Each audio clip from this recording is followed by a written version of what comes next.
The Reaper, the Maelstrom, and the Thief is a Dungeons & Dragons show by RollCast and intended for mature audiences. It contains mature themes, strong language, violence, and drug references.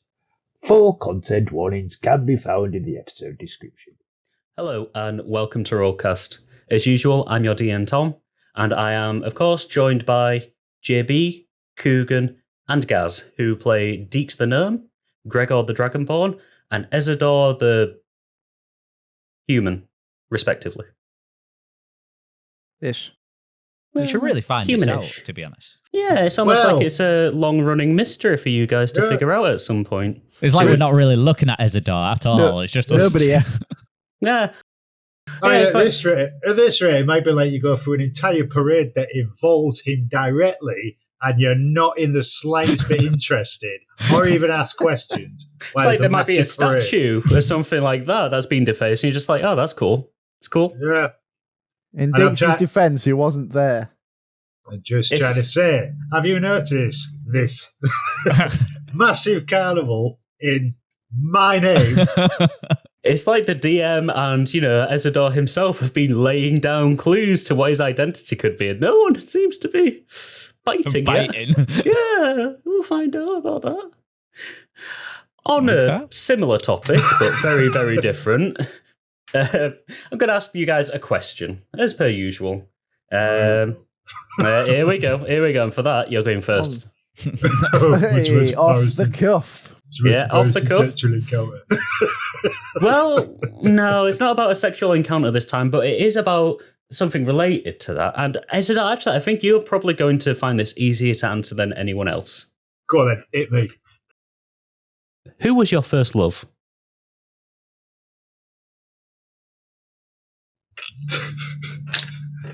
Well, my wife. Well, that's nice. Could you, give a little detail? Yes. Will you give a little detail? I could. Shall you give a little detail? I shall. Good. You have to be patient. You're an old soul. It takes a while. Well, you're digging up old wounds there. Old wounds. I mean, it is good, as they say, as the sayings go, to love and loss and never love at all, but sometimes that loss can be mightily painful. So painful, in fact, that you don't remember a name or anything about it. The most important person in your life, someone who has given you a driving goal and stuff like that. Is the name coming back at all? Just plucked from the ether? No, with a DM who doesn't know, so he can't possibly correct you? Oh, that's my name. Ezadora. Well. Shit. Cheryl. Cheryl sounds like a lovely woman. We're going to revisit what Cheryl was like in a future session. Did he say Cheryl? I thought he said squirrel. We're going to find that out in a future session. She was glorious. Unforgettable. Really stuck in your mind?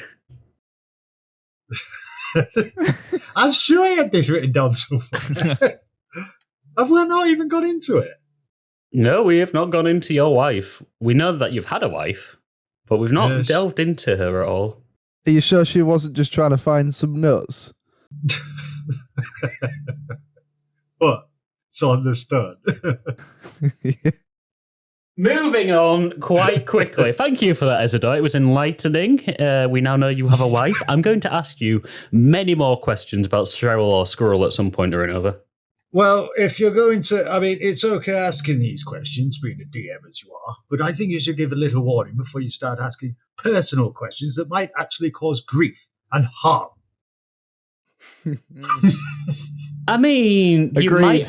you might have a point here, but as DM, I am literally the god of the world, so, Cheryl might never have existed, just like that. God, I'm starting to sound more and more like Cyric every day. Method acting, it's a hell of a drug. Yes, and something I can't do at all. Okay, Ezador, I'll tell you what, next time I will give you a 10-minute warning. Oh, yeah, I know. Well, no, I just decided not to tell you, that is all. It's fair enough. Let's move on. People don't seem to take an interest in my life at the best of times, so why should I share such valuable personal information when you can't even give regard to the fact that we've just gone through a parade in my name? Do I have a violin sound effect? That is the question. No, but in response to you, Ezador, I do have...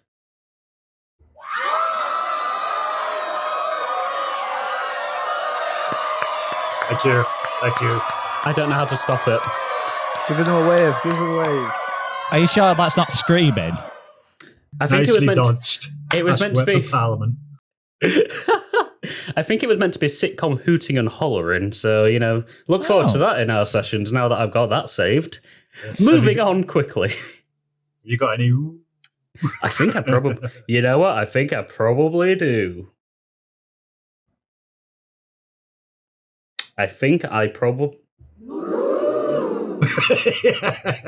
Nice.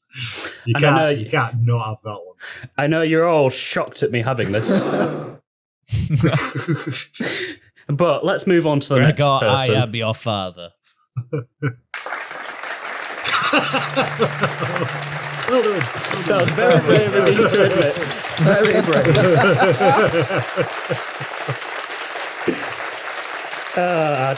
There we go. But yes, moving right along and getting the show back on the road. I know, I'm sad too. I like it. Hey, I was going to say I'm having too much fun with this. Feels more crowded. Yeah. Well, like we actually have an audience. Okay, Dix. Yeah. It's going to be the same question.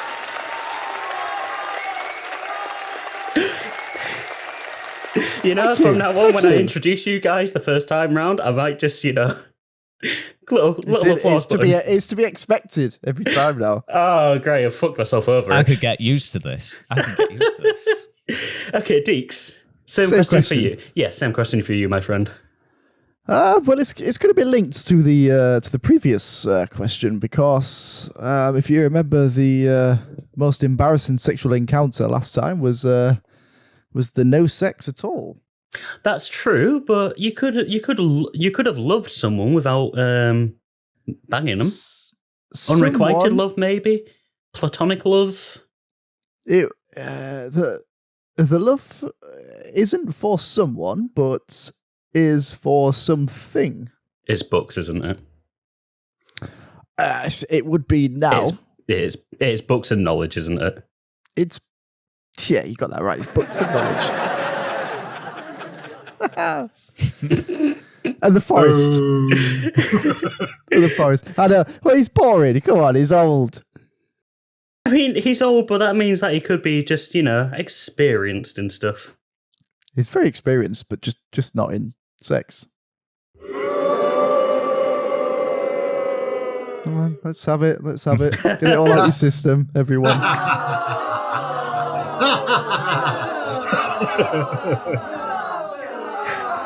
Okay, calm down. Are we all done? I think we're about done. Books, knowledge, and the forest. Move on. God, and I thought man was a dodge. If there's one thing I have learned about you three, it's if I ask you a question, you will find a way to dodge it. And if I just give you an open mic, such as, give me a fact about yourself, you'll tell me that you're blue. Blue. I am blue. Do not give Ezador an open mic night. That's a recipe for disaster. Why? Moving along super quickly. Gregor, how about you? Hate blue people. What? You started on me, Ezador. Please, Gregor, what is your first love? Who was your first love? What, who, when, Anything like that, you know? I don't hear my applause. I didn't introduce you. It's No, Gregor. you didn't, actually. Hey. I am swiftly royal regretting this wave. purchase. Regretting this purchase really a lot at the moment, but please, Gregor, tell me, your first love. My first love, you say? Ooh. Yes. Unfortunately, Gregor never had a first love. Not he even was like... raised. He was raised in the Church of Talos. He was taught by... Why are they laughing? Yeah, it's the idea of religion, you know? Good point. It wasn't the best religion to be in at the time. Did you not have a love for Talos? Wasn't that your first love? No, they just beat us into us, really. Just, I mean, that's how Talos. That's how Talos brings his new companions in. Really, they literally beat them into submission. I know. It was a rough time back then, but they kind of beat the love out of you. Get to the point. What did you say, Dix? I wasn't listening then. Couldn't hear you over all the hollering. Yes, sorry. So you were in the Church of Talos. They beat the shit out of you. You didn't love Talos because of that. Exactly. Platonic love, the love of friends type of thing. If you've not managed to have actual romantic love, have you had a platonic love, a kinship, anything like that? I think the closest love I think I've ever got to was to Gale. He was like a father to me growing up in the Church of Talos. He taught me to be strong, to stand up for myself, and obviously because I was the only dragonborn there as well, I kind of had to be tough, unfortunately. And then I went straight off to war. You don't find much love out there, I can tell you that. Just battle You've obviously upon never battle. played Metal Gear Solid. But nonetheless, we'll move on. Metal Gear Solid? What are you talking about? Too busy blowing a gale.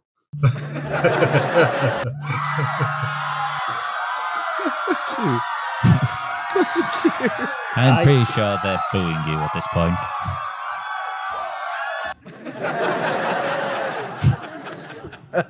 It feels like he's on a show. But no. No.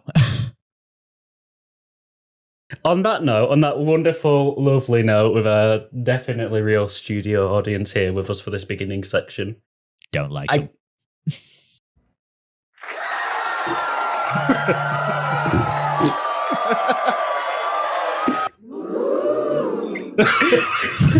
With our wonderful studio audience who are going to shut the fuck up during the actual thing itself. I know. I think we should roll credits.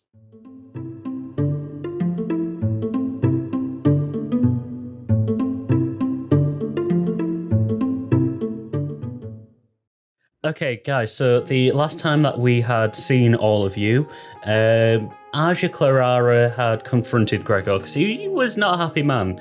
Gregor, once again, causing a bit of a scene. However, this time around, it led to the guards actually discovering where the dark area was. Whilst they couldn't penetrate the magical barrier around the statue that would grant them access, they now know where it is. So, obviously quite pissed off, Aja confronted Gregor. However, because of the group doing a task for Sailor Twift, Sorry, something caught in my throat there. He realised that he would not be able to actually kill Gregor, so instead, he made Gregor agree to not only pay back all of the money that Aja would have to pay all of the guards to bribe them off, but they were going to step outside, have a little bit of a sparring match, as it were. Gregor very confidently coming outside, even placing a bet on himself to win with Ezador and Dix. Then went into the centre with his flashy new armour. He landed 1 or 2 hits in. Not going to call them decent hits, but they were hits nonetheless, until Aja took it a little bit more seriously. And within the space of less than 20 seconds, Gregor was pretty much knocked out on the floor. As you I reminded made him serious. I'm happy with that. Yeah. Definitely. You definitely made him actually be properly serious. Not just, should probably do something about this type of serious. But nonetheless, let's move on.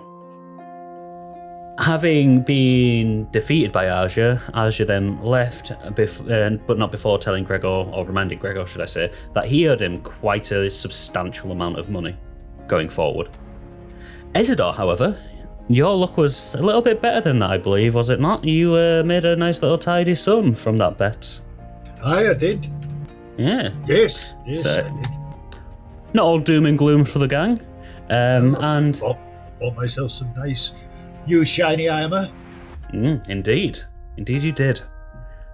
Moving on from that, though, you all decided then to press on with your actual main mission, which was, of course, to find Rill and interrogate him about the location of Vesh, Crystal Huta, and the actual cult hideout. You also had along, in tow, kind of almost as a captive, Genesis Orin, the cowardly guard who had been working for Colverian Bonecrusher, dragging him around all around the dark area. You did manage to find Rill in the in Rill's shop that I definitely remember the name of, and I'm not stalling for time, and I'm not just going to move on from there, but you found Catalusis. You found Rill in Catalusis, his shop. And whilst Gregor and Ezador, whilst Dix and Ezador, kind of stumbled onto a good little plan, without really relaying it to each other, wherein Ezador would pretty much demand answers off of Rill, and Dix, quietly, just next to him, would read the surface thoughts of Rill, gaining various bits of information. A tactic that was quite genius, to be quite honest, and was working quite well. Right up to the point where an emboldened Gregor decided he would swing his nice shiny new warhammer at Rill. I'm still not quite sure what the intention was there, because if the warhammer had have hit, it quite possibly would have killed Rill. Don't know my own strength sometimes. Nonetheless, Rill, noticing this attack coming, used a strange device on his wrist to blink away. Left alone and unattended in the shop, Ezador and Gregor decided that they were going to, there's no one around, it's free items, isn't it? Dix, however, had the wise idea to leave the shop. However, it wasn't because he didn't wish to steal or anything like that. It was due to the fact that once again the group had ignored Dix. They had ignored his ideas, and he felt a bit put out by everything. He felt like people weren't appreciating him, so he stormed out quite understandably. However, after getting clear of the future blast radius, Dix turned around and watched as the shack pretty much blew up into a million pieces. Unbeknownst to Dix, Gregor and Ezador had both tripped off the shop's security systems that were engraved into each piece of each item that they had picked up, runes that, unless disarmed by Rill, would cause an effect of some sort. Ezador, you managed to escape just about. The trinket that you placed in your pocket, blowing up in your trouser pocket, blowing a hole into it and sending you flying through the door. Injured, but not dead. Gregor, you, having not realised what was going on, continued holding the shaft of a spear, investigating it intently, till it blew up. A very nice spear. It was being the key word here. Yes. And then other items all began to blow up, until you, Gregor, despite being a hefty dragonborn, was launched high into the air and sent careening towards where Ezador and Dix were. Dix, you realised that Gregor was almost dead. He was clinging on for dear life, especially when he started rolling failed death saving throws. Yep. Ezador, to your credit, you tried your best to help Gregor, but unfortunately you ended up also unconscious and dying after touching Gregor and getting an aftershock of electricity. Dix, I'm not quite sure if you actually stabilised them or not. I believe you may have done. Yeah, it was Dix and I think Ezador gave it a go as well. Ezador gave it a go and then found himself also dying because someone may have rolled a natural 1. Nonetheless. Yes, that's it. Yeah, then he helped Gregor and I had to make my rolls on my own. There we go. Oh, That was it. That was it. Luckily, Nonetheless, I made it. narrowly avoiding yet another death in the group, Dix let Ezador and Gregor pretty much sleep things off. Ezador, with you only needing half the amount of time to rest, essentially, as other people, for some strange, unbeknownst, definitely not plot-related reason. You decided to try and get help from someone to drag Gregor's unconscious form into a nearby alleyway. Not seeing where Dix was. Dix, you had kind of tucked yourself underneath your hat to, again, get a bit of rest.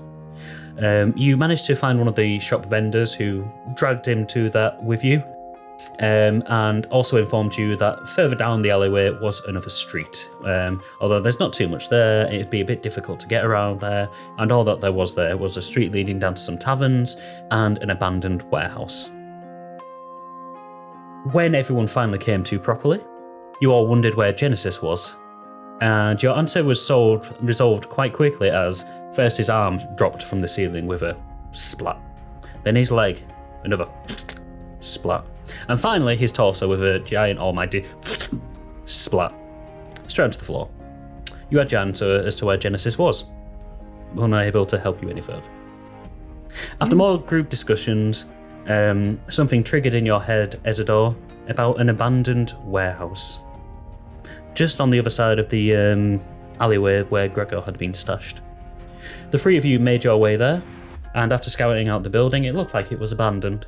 So you opened the door with a and entered into what would have been at one point a lavish reception hall. Now less lavish, with broken desks, mouldy chairs, and water from a fountain that was turning a different colour. Nonetheless, you decided to investigate a bit further, seeing as there were lit candles indicating some kind of life within the room, or within the building. You also then came across a statue of Mystra, the ill-fated goddess of magic. After Dix and Ezador regaled everyone of Mystra's history, essentially that she was Myrkul's partner during his ascension to godhood and afterwards, but was essentially wiped off the face of Iaflak and most history books after the previous god of death near Rill had discovered a forbidden spell that would do such a thing. Her essence was still tied to a place named Lake Poentisha. That, mixed with Myrkul's anger and his regret and his sorrow, amplified necrotic magic around the area. Before you could get much more information, before you could figure out much more though, Ezador, you heard some noises on the other side of the door. Pressing your ear to the door, you tried to listen, yet the door swung open with a meh. Having not been latched or anything, you sprawled onto the floor and looked up, seeing both Rill and a random cult member stood right in front of you. And that's where we got up to, guys. Lovely. Ezador, so you've just tried to eavesdrop on the conversation going on behind the door. Unfortunately for you, you put a little bit too much pressure on the door, and you've kind of fallen through, sprawling onto the floor. You've looked up and you've seen the form of Rill and another cult member in what appears to be a bit of a larger room than the previous one. It looks to kind of be an office of sort, a logistics office essentially, with multiple desks kind of like lining the entire place. There are a couple of broken desks, a couple of candles again lighting the way. Some of the chairs have been broken, and there's a lot of old books just piled up. And as you're kind of looking around the room from where you are, you can't see too much. You might have to investigate a little bit further. However, your immediate concern right now is the two figures stood in front of you. However, due to the way that you've fallen and where Dix and Gregor are stood, once they know that you've fallen through, they are unable to quite spot who is on the other side. This is not my bedroom. Are you trying to fool them with that by any chance? Because if you are, then please roll me deception with disadvantage.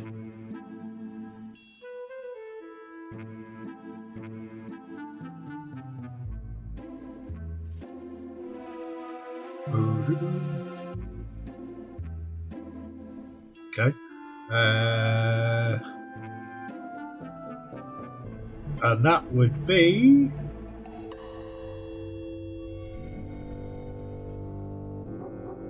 12. Jesus. 16. 16. Christ, that is not bad. I've got a good bonus on my deception. So you're definitely going to beat him. So it'd be... I hate this. I hate the fact that... Okay. So as you say that, and I'm guessing you're kind of picking yourself back up. Yeah, keeping my head sort of covered as well, so Rill doesn't recognise me, kind of thing. This is not my bedroom. Rill just kind of peers down at you, his weird, emotionless, slick fish face, just kind of like not really giving anything away. His like black scleral eyes just kind of squint at you slightly. Very odd. Very odd indeed. But, okay. The surprise attack. Are you surprise attacking him? Yeah. You get this one roll attack. As he's just saying, I suppose you are quite an old specimen of your species. But yeah, because my head's still down a bit, like cleaning myself off. Is to be expected, I suppose. Would you mind, and I'm assuming this is where you're going to attack him? Yes. What did you get them? What am I rolling on my attack? It depends. How are you attacking him? Well, I just want to get a... I basically just want to go, oh, this is not my bedroom. Then as he's talking, just go right for him to his face with my fist. Okay. Roll attack with your strength modifier then, I suppose. That's a 12. As Rill's saying, I don't suppose you could. Do you actually shout surprise attack as well, or do you just swing for him? Surprise attack! Yeah. as you yell surprise attack, he just lifts up a hand and just catches it. Generally, a surprise attack only works if it's a surprise. Just lets go of your hand. Worth a shot. I'm going to take a guess here and say that you're not a general old man, are you? Do you not recognise me? You got a short memory. Just kind of peers at you. Oh yes. You're that strange old man with an odd aura about him who was asking many questions with the small gnome and the oddly aggressive dragon. Yes, and I may say I'm very impressed you have a memory span of more than a day. I mean, it's been like 8 hours. Well, exactly. I'm not going to forget someone who tried to attack me in my own shop. Well, speaking of which, surprise attack! I'm going to let you roll attack again, but this time with disadvantage. This is the last one you get out of combat. And purely just for the comedic value of this. With a disadvantage? With a disadvantage, I'm afraid, because once again, you're telling him it's a surprise attack. Well, it's a 5. As you say surprise attack again, he doesn't even hold his hand out this time, he just bats it away, just... Would you mind not doing that? It is awfully annoying. For that matter, would you also like to... Would you please mind vacating this premises? This is a private property, and you are trespassing. Are we not gonna fight? Oh, this is what that was. Sorry, I am not good at reading social cues with you humans. Right. Can I turn into Jax? You can, and then I'm going to say everyone roll initiative, please. Brilliant, we're getting into a fight. Alright, so I apologise. Maybe my friend might have something to say to this. And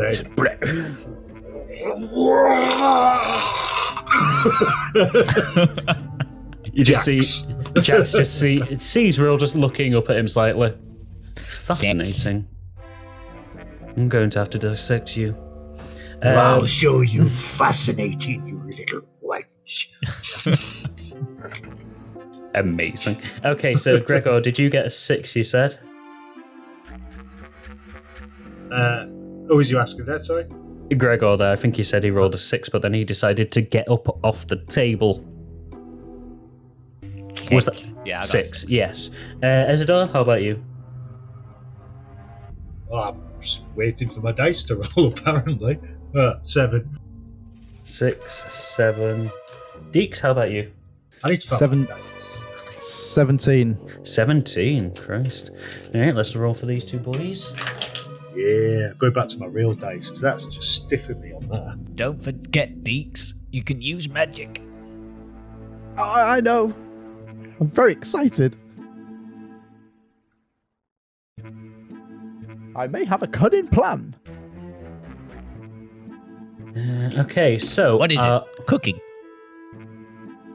Our order of combat is Deeks, Rill, Cult member, Ezador, and then Gregor last. Oh, God. Gregor the last.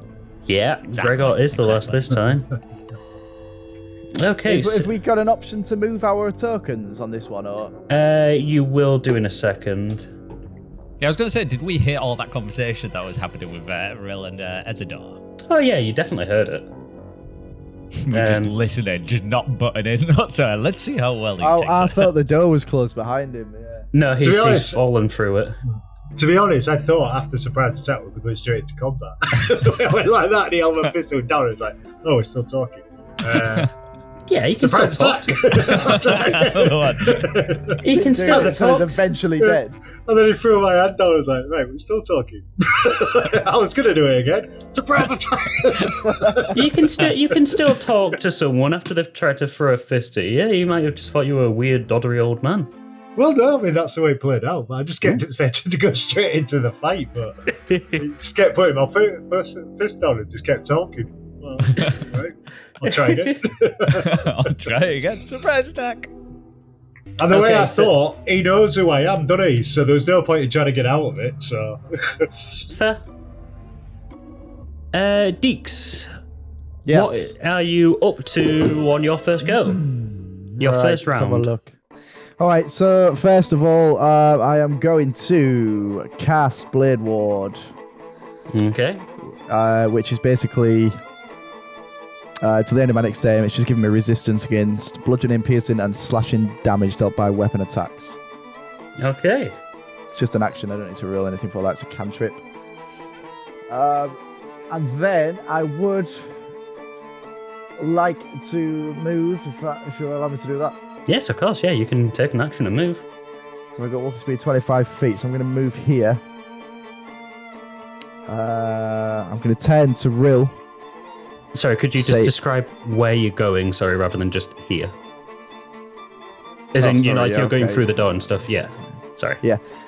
Alright, so I'm going to push past Ezador through the door Yeah. and arch round to the right, position myself just in front of the wall, facing diagonally towards Rill.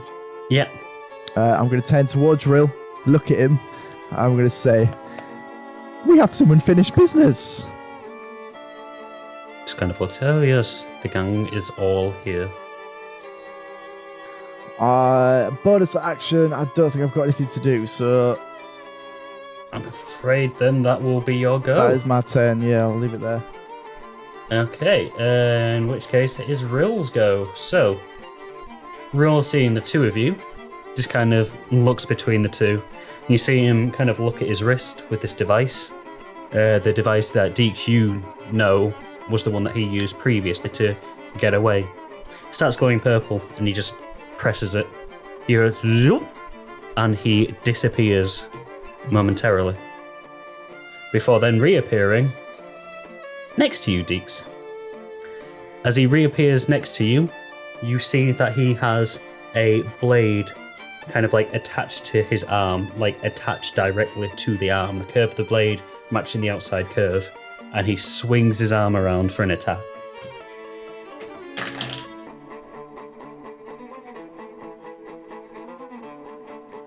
Does a 13 hit you? Yes. So as he kind of like poofs next to you, he swings his arm and he deals 8 points of damage as this blade just kind of swings up and cuts into your back with a sickening. Woo! He looks at you. Sorry, go on. No, Rill, go on. I was just going to say, he looks at you, he looks at the other blade on his arm, and he just kind of, no, not right now. What were you? 8 points of damage. So, Yes. And that's slashing damage, so I would take half that amount with my resistance. Yes, that is slashing damage. Yeah, so that's 4 then, yeah. Yep, that is correct. Okay. So- Is that in the side, did you say? That was in the side? It was in the back, like slashed the across back. your back. So that's fine. Alright, so I'm going to just get down. If I can get down any further. And just sort of look up at him. A little bit of pain in my eyes. He looks back at the second blade. No, too much time has passed now, I can't attack again. We still haven't finished business. I suspect it will be finished shortly. Ezador. It's not as it goes, unfortunately. Next we have the cult member. The cult member, seeing Rill kind of disappear and reappear, realizes, yep, you guys are going into combat. So he sees that Rill already has Dix underhand, essentially. He turns to look at you, Ezador. Jax. Jax, sorry, yeah. He turns to look at you, Jax. This man with a dark red, almost blackly red robe on, the hood covering his face. All you can see is a jagged, pointed white chin, kind of like leading out of the hood. Dashes towards you. And he is now stood kind of like between you and the doorway, like next to you in the doorway. He pulls out a weapon from his back and he slashes at you with his scimitar. Scimitar? Scimitar? I think it's scimitar. Does a 12 hit you? No. He raises his scimitar up to slash, slashes across, but your kind of like gelatinous form just kind of around the scimitar till it passes through the other side. He kind of looks back at you as he whips his head back, his cloak falls back, and you just see sheer shock and confusion in this guy's eyes. That's an impressive little stick. Just eyes just widen a little bit more again. And we are now up to you, Ezador. Oh, right. Right, okay. I will... These 5-foot tiles, yeah? Yes, yeah. Okay, I'm going to do... Howl. Thunderwave. You're gonna do what, sorry? Howl. Howl. Okay, yeah. Yeah. How does that work? But in the phantom thing, it would be more of a roar, I suppose. But it's 20-foot range, con save 13, 8 plus proficiency plus charisma. Oh, sorry. Yeah. I'll take 1 force damage, strength, and becomes deaf. Okay,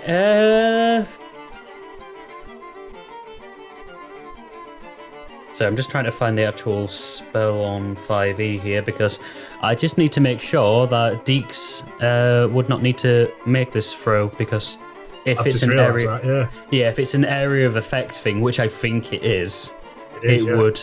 Yeah, and how big did you say it was? What was the range again? Sorry, 20 foot. 20 foot. So if we, Oh, that might reach me as well. so that'd be 5, 10, 15, 20. 5, 10, 15, 20. Yeah, everyone here is going to be, from the looks of it, let me just draw this out for us, but I'm almost certain that, yeah, 5, 10, 15, 20, 5, 10, 15, 20. And then obviously it would also go the other way, but that doesn't really matter to us at this moment in time. So yeah, if you Everyone roll a saving throw, please. What was it? Constitution saving throw, you say, Ezador? 13. In brackets, this says 8 plus proficiency plus charisma. Yes, that'll be what your DC is set at. So yeah, if everyone can roll me a con save, please. Apart from Ezador. Yes, apart from Ezador. This makes sense to him because he's annoyed he's been shackled for so long. So he's just like... Not good. 11. 8. It's not bad. It's not bad one anyway. It means you're deaf. Oh, deaf? I thought you meant death. No, like, as in dead. I was like, fucking hell. So it's one force damage. What happens if someone is successful on the throw? Does anything happen to them then, or is it just... That's all it tells me. Alright, nothing happens to them then. So yeah, as you kind of like lean back and just... You see Dix, Gregor, and the general cult member just kind of clutch their ears and just writhe around in a bit of pain. What has happened to them, Ezador? Your eardrums burst and you are now deaf. That's great. And you get 1 force damage. Stop it, it's I'm deaf now and I've got one eye. It's like he's not going well for Gregor. What's the damage? Is it like necrotic damage or anything, or?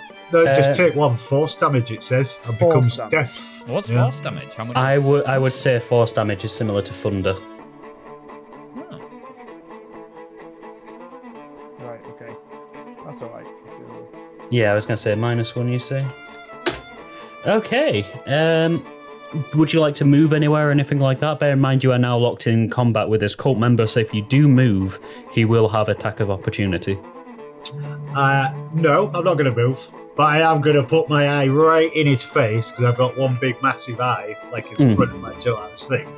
I go, now you'll see my rage after being locked in the cage for so long. Sorry, what was that, mate? Can't hear you! Is he deaf? Yeah, he's deaf. I thought the other one. No, the only one that saved was Rill. You're next to the cult member. It's just like, I'm sure you're scary, but can't hear you. No, it's good. Also, I'm not sure how long deafness persists for, so you guys are going to have an interesting thing if you survive this. What? Yeah. Gregor, you don't know what the fuck's happened. You've just heard a large roar, now you can't hear anything. But yeah, up to you. Hello? What's going on? Did I see Jax actually roar? Yes. And to be honest, even if you didn't, you'd be able to tell. Ow! Jax! And I see the other cult member next to him, so what I'm going to do is... I just move to the side, so I've got a clear view of this cultist in front of me. Mm-hmm. I'm going to bring out my life drinker. Okay. All right, yeah. And I'm just literally going to charge him, holding this hammer up against it, upright. And I'm just going to charge him and just catch him by his neck and literally pin him to the floor. Okay. Okay, so you're not actually making an attack with life drinker, you're just kind of... holding him to the floor and with the hammer. Okay, roll me a strength check then, please. Just a straight up strength check. 11.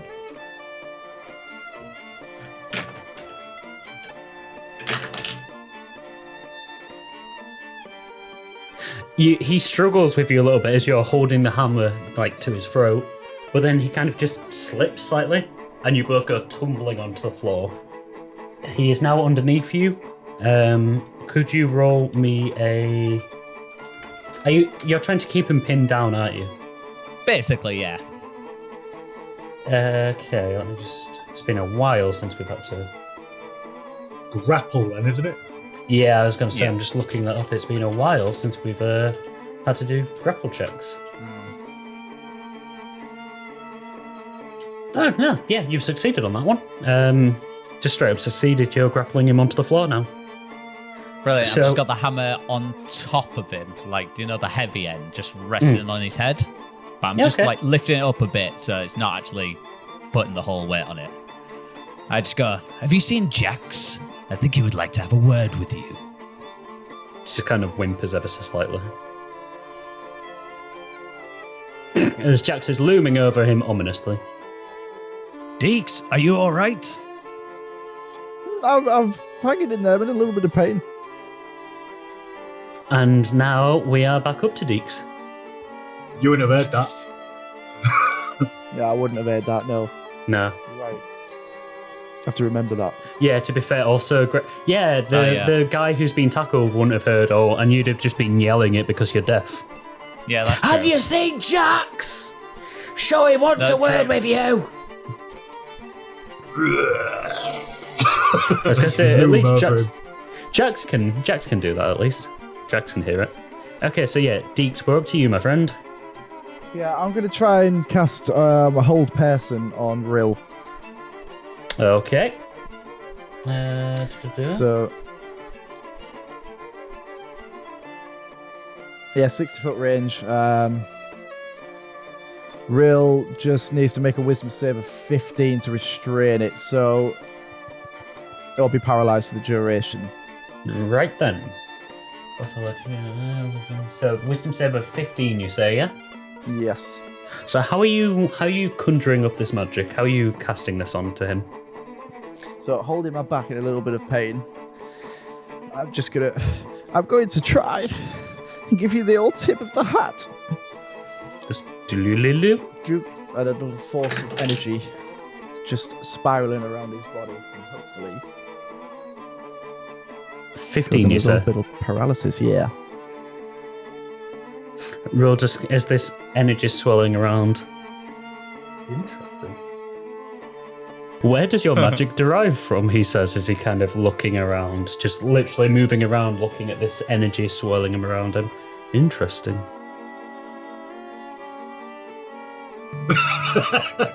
Oh yes, of course. He says as he's looking at you, not responding. You're deaf, of course. That incredible howling noise. I'm just waiting for the paralysis to take effect. Yeah, he's literally just like musing and monologuing to himself. It has obviously not worked, but Dix isn't, aware of that at this moment in time. Do you have anything else you would like to do, Dix? Yes, I think so.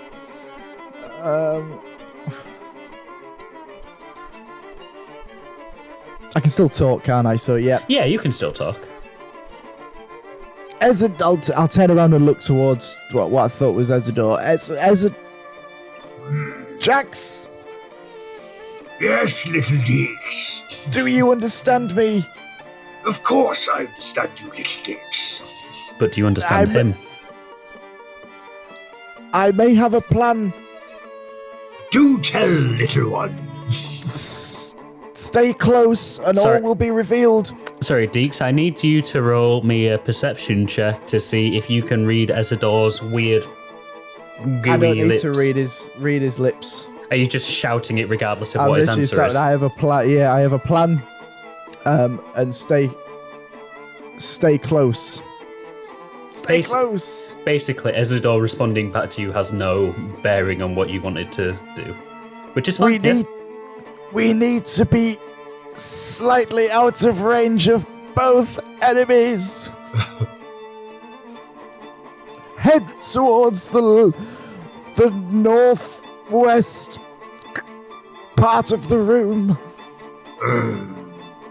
Rill just kind of looks at you and is just kind of musing to himself, almost like the DM musing to himself.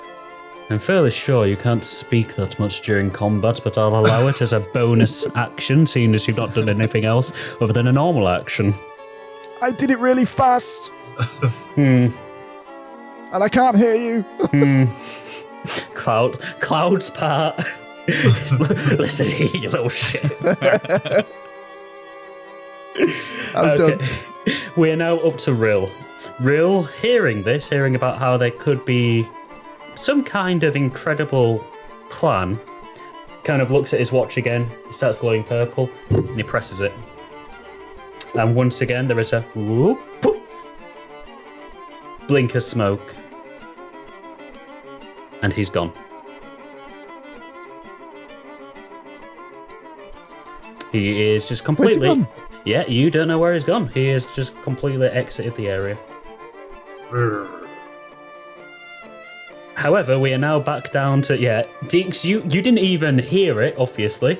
So you kind of like look back whilst you're waiting for him to be paralysed. And as this red sparkling energy is kind of swirling around him, you see him look, press a button on whatever's on his wrist, and then just a sudden purplish poof of smoke, and he's gone. We are now up to cult member. What? Can I still move? You said that you'd finished your go. Yes, unfortunately we can't go back.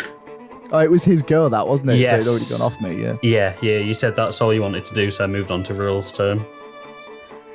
So we are now back up to cultist member being pinned by Gregor. So he is currently being grappled. He can still make an attack because he's not pinned. You don't have the grappler feat to pin someone, I'm afraid. No. So you can stop him from grappling in this condition, reduces his speed to 0, so he can't move, and he can't have any bonuses to speed. So he's held in place. Yeah. He can attack still, because he has a free hand, and he can also try to contest this. So, seeing what kind of situation he's in, he is going to try and push, like use both of his hands on the Warhammer to kind of try and push it as hard as he can. So he's got enough space to slide out underneath. So, I would like you to roll me an athletics check, please. Athletics check? Athletics, yes. I need you to beat a 17, please. 19. So yeah, at first, this cultist starts, pushing the Warhammer. And he does, to be fair, he gets it about maybe half an inch off of his neck. And you realising what's happening, just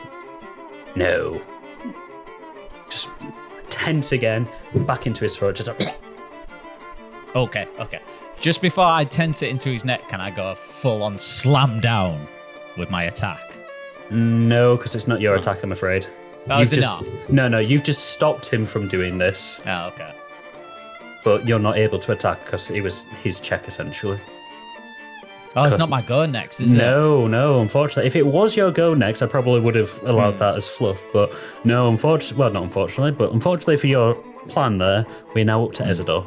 So Ezador, Rill has kind of vanished, and this other cult member is being grappled and held down by Gregor at this moment in time. I assume, is he, for the basis of this then, is he on that square? The same square as it? Yes. Because he's on top of it. Right. Not much I can do while he's grappled then, is there? Because I'm going to hit him. I mean, to be fair, if you made a note, this is the only time I'm going to help with this because you guys have not really had to deal with grapples and stuff like that.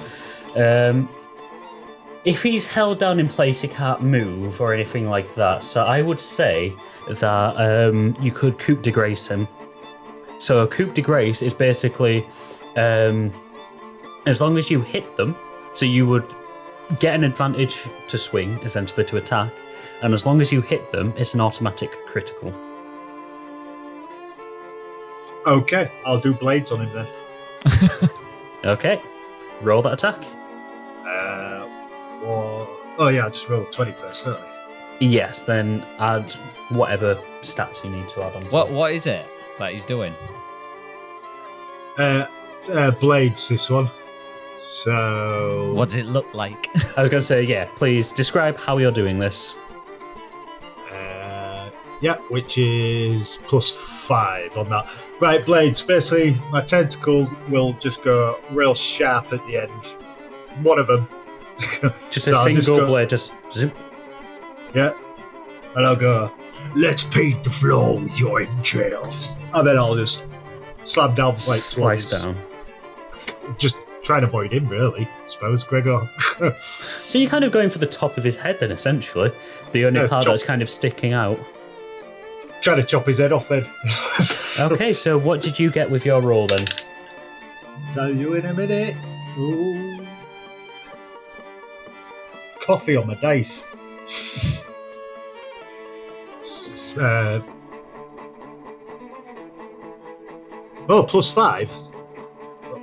22. That definitely hits. So what is your crit damage then? So do your damage, roll it twice.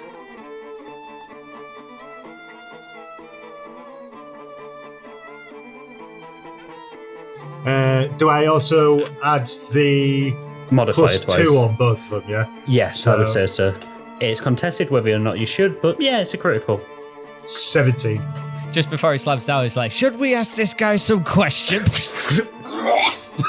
As you slam this blade down, as Gregor is asking that, your blade just kind of at first just sinks into the top of his forehead. And then you cut the top portion of his head clean off. The dome of his head essentially starts rolling around on the floor before coming to a halt underneath one of the desks. He stops moving almost instantly and blood starts pooling out of his now desiccated brain. And Ask away, Gregor. Ask away.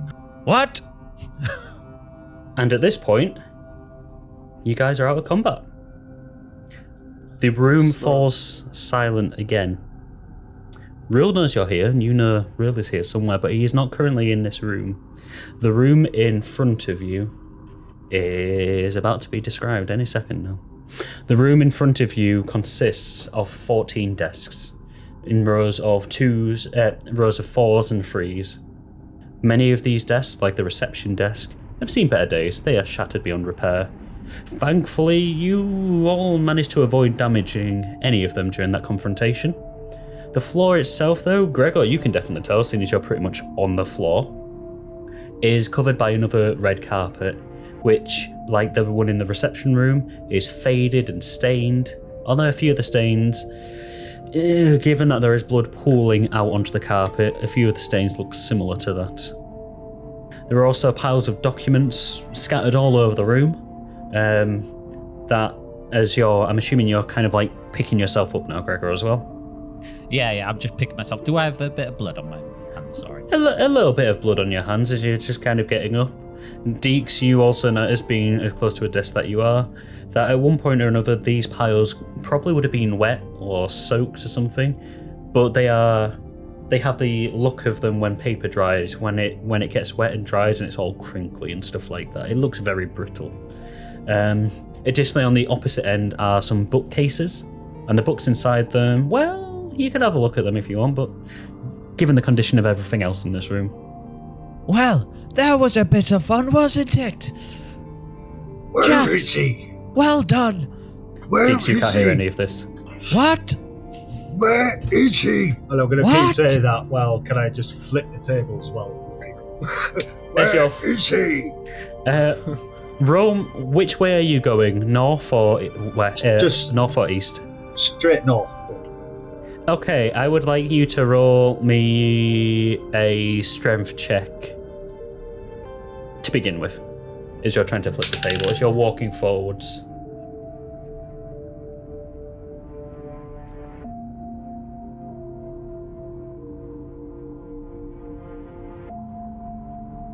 Right, 12. 12, you say? So as you're starting to walk forward and whatnot, and you you put your tentacles underneath and try to flip it, the table just kind of groans slightly, but it doesn't flip. Right, I'm going to look at the table with absolute menace and hatred, and I want to smash it. Roll to hit then. As he's doing this, Dix and Gregor, as you're kind of like starting to look around the room a little bit. Yes, can I? I was going to say, can I? One at a time, please, guys. Sorry. Go on, Jimmy. I've lost my train of thought. I was gonna head over towards where Jax is. Okay, so you're following behind Jax. Yeah, I'm following behind Jax. Yeah. At the moment, then you don't really see much because Jax is just trying to wail on a desk, right in front, right in front of you. Gregor, how about you? What are you doing then? I'm holding both my hands up to my ears, and I'm gonna cast Cure Wounds on myself and try and heal my eardrum. All right, roll to heal. Cure Wounds, touch regains the number of hit points equal to 1d8.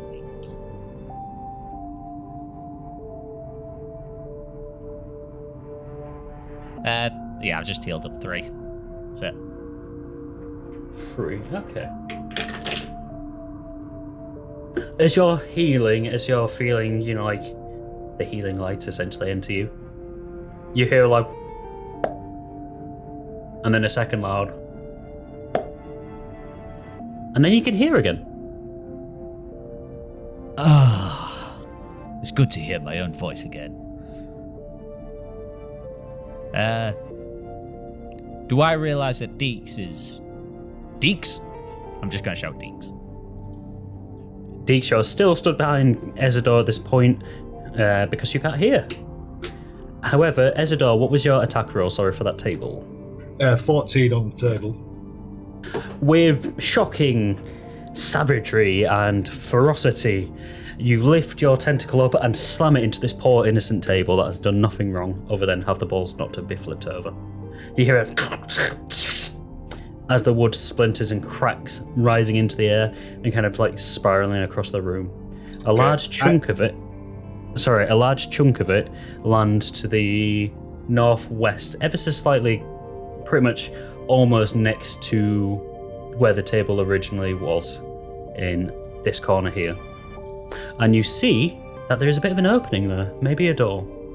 Whereas in the top right hand corner of the room looks to be a spiral staircase.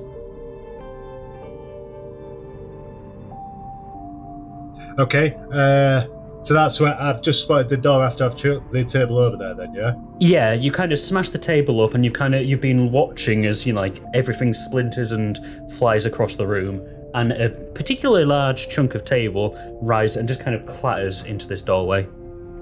Okay, can I walk over to that large bit of table, pick it up, and then just hurl it to the north wall while swinging round, and go, "Where is he?" Roll me a strength check then, please. And I'm shouting this at you two. I'm still following. Yeah, Deeks, you're just kind of toddling along. Yeah, can I come up behind Deeks and just put 18. my hands on his face? Okay, so one at a timing this. Sorry. It's alright. Ezador, you shout that and you launch the table piece as hard as you can. Again, there's a loud as it slams against the wall and shatters even more. Deeks, what were you doing, sorry? I'm heading over towards Jax and I'm shouting, "He will be here somewhere!" I'm a little bit of pain with my back still. And as you're... Have I seen the entrance here, this doorway? Have I seen this? You're just pretty... If you're following Jax at this point, yeah, you're kind of approaching this, but as you approach it, you feel 2 hands cover your ears. Oh? And Gregor, that was you. Yeah. And I'm going to cast Cure Wounds on him. Okay, yeah, roll that dice. So that is... You heal 9 points of healing. So yeah, you've got 9 HP back, and yes, you can now hear again. Ah. Why, thank you, Gregor. Can you hear me now? Oh, I can hear you. Brilliant. Good to have you back with us, Deeks. Just give Yeah, him a pat on of the back. Jax. Oh, yes, Jax, yes. Where's he going? What? Come on. He's here. He's here somewhere. Let's search the other rooms. We must find him. I know he's here, that, well, smug little filth. I could catch him. We will find him. We will find him. I have something for all of us. If we need it, we could be stealthy here. I have something that could turn us all invisible for a short period of time, but just enough time so we could catch him. No need. I just pull out my ring. Oh shit, it works now, doesn't it? It works. I'm going to equip it. It's like, fly ahead of your Dix, and just put it on. Alright, well, just me and you then. Like Frodo from the Lord of the Rings, the second that you slip that on, you go invisible, and somewhere in the distance you hear as a ring wraith is suddenly alerted to your presence. When he disappears, have the one ring. When he disappears, I'm just gonna go, where is he? Now, Jax. Calm down. People keep disappearing. Yes, would you like to disappear as well? I want to find him. Well, let's go and find him. Let's just peek around this room first. Be careful. Gregor maybe goes first. Okay, so how are you guys doing this? Are you just peeking ahead? No, I'm going to just walk through, just casually. Okay, let me... Just squeezing through Ezador and Dix. I can't move any further. No, give me 1 second as I reveal the area for you.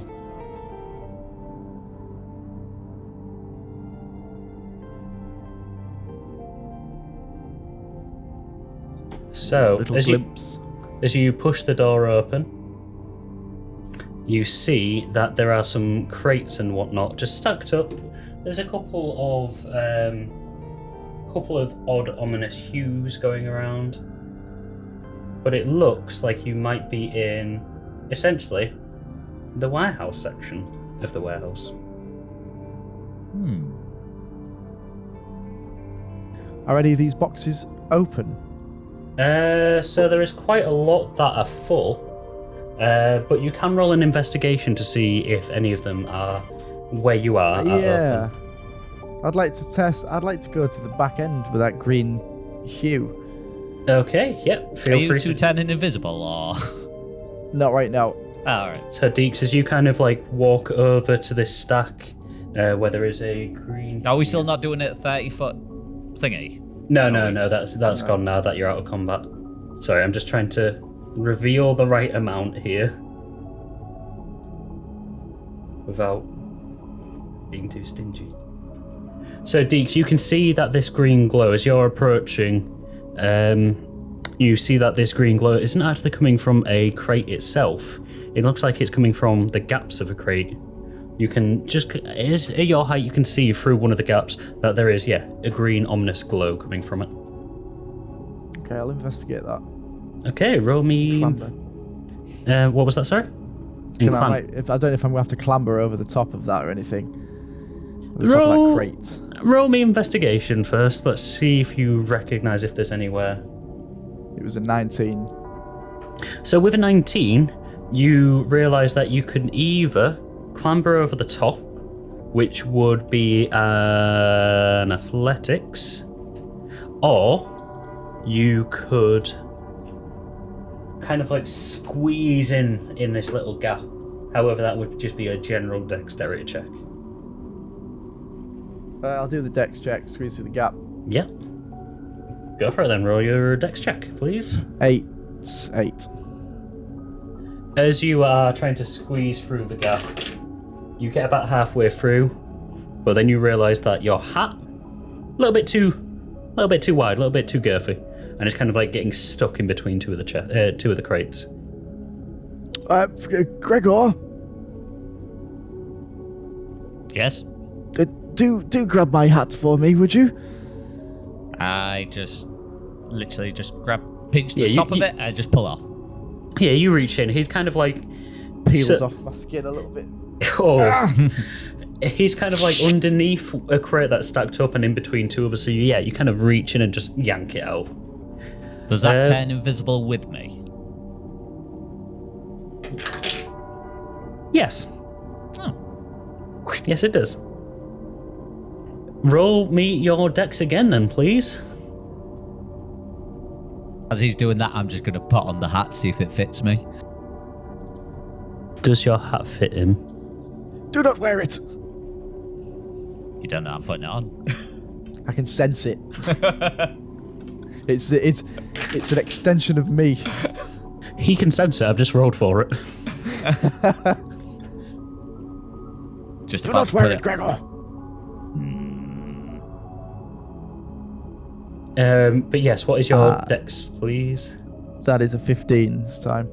15. Okay, so with a 15, the DM is realizing he needs to set the soundtrack back. With a 15, again, you're kind of shimmying and pushing your way through until eventually you kind of pop out in between 4 crates. There's a small gap between 4 crates, and in this small gap, you see 2 average-sized green glowing crystals. Can I sense any arcane magic Do you have emanating from them? Do you have anything that allows you to? Just as another sense? Roll me Arcana, but not as your sensing list. Just roll me an Arcana check. It's a natural 1. Oh boy, first natural 1 of the night. Yay. A lot of other groups celebrate their first natural 20, but not this one. We have fun with the natural 1s. Nat 1 crew, yo. Yep. Sounds about right. Odd side. It's a completely normal, benign crystal. That's all it is. Well, Not suspicious in the slightest. if that's what I think it is, then maybe I should go and just pick it up.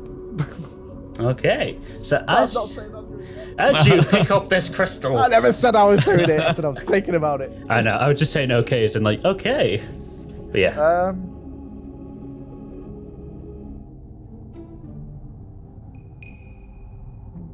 Fuck it, I'm gonna pick it up.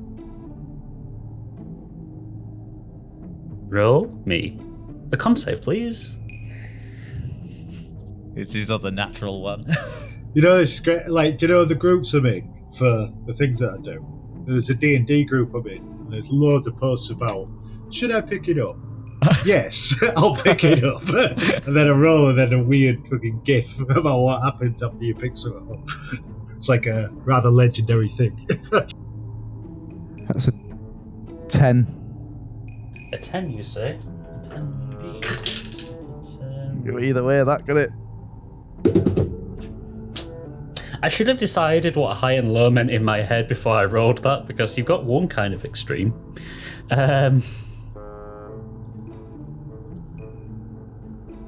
Okay, as you pick it up, you hear like a rumbling noise. You look down to where you picked it up from. The rumbling intensifies. And then roll me a dex save, please.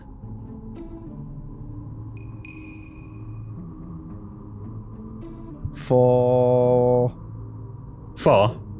yeah. As you... Sorry, I thought you were saying 4, as in you're like, for I what? was deciding whether Yeah. it was a +1 or not. I thought you said or like something else. As you pick the crystal up and you feel this rumbling, you try and move a step back, but your foot is pierced by a quickly growing small tree shoot. Just a sudden straight through your foot, and it deals 4 points of damage to you. Why can't things just be nice? You Why say, can't I just pick up something nice? but that tree shoot definitely wasn't there when you picked it up. You can roll- I try and split? Oh, go on. What was that? Sorry, yeah, no, you go first. I was just gonna see if I could slip it into my bag. You can, but I think you should probably roll an Arcana first after witnessing a tree pop out. Is it through my actual foot? Yes. Like pierce? So Yeah, it's still through the foot itself, but it's not so far that, you know, it's not growing at such a rate that it's kind of lifting you up the floor or anything like that. You're able to lift your foot back out. It's just, at this moment in time, it's still pierced. Alright, well, I'll tell you what then. I'll roll an Arcana to see if I can feel any resistance coming from this crystal in link of the tree then. Okay. My foot's gone through. flipping shoot's gone through your foot, and you're just like, what is this crystal doing? 20, but not much. 20. Okay, so as you're looking at this crystal, you feel a very faint from it. The only other time that you can really remember feeling or hearing something like that was one of the times that you passed by the crystal tower, up topside. What you have in your hand is a green new mine crystal. Looking at it a bit closer there, you do see that it is a little bit cracked. And not only that, the hue of this green crystal that you've picked up is slightly different to the other green crystals that are also on the floor. Each of the green crystals has an ever so slightly different hue to it. But yes, for all intents and purposes, you now have a green new mine crystal. Okay, I'm going to try and slip that into my backpack then. Okay, roll me a sleight of hand, please.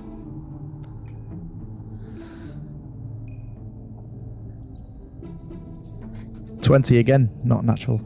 So yeah, as you're looking at this, you realise what you've got in your hands.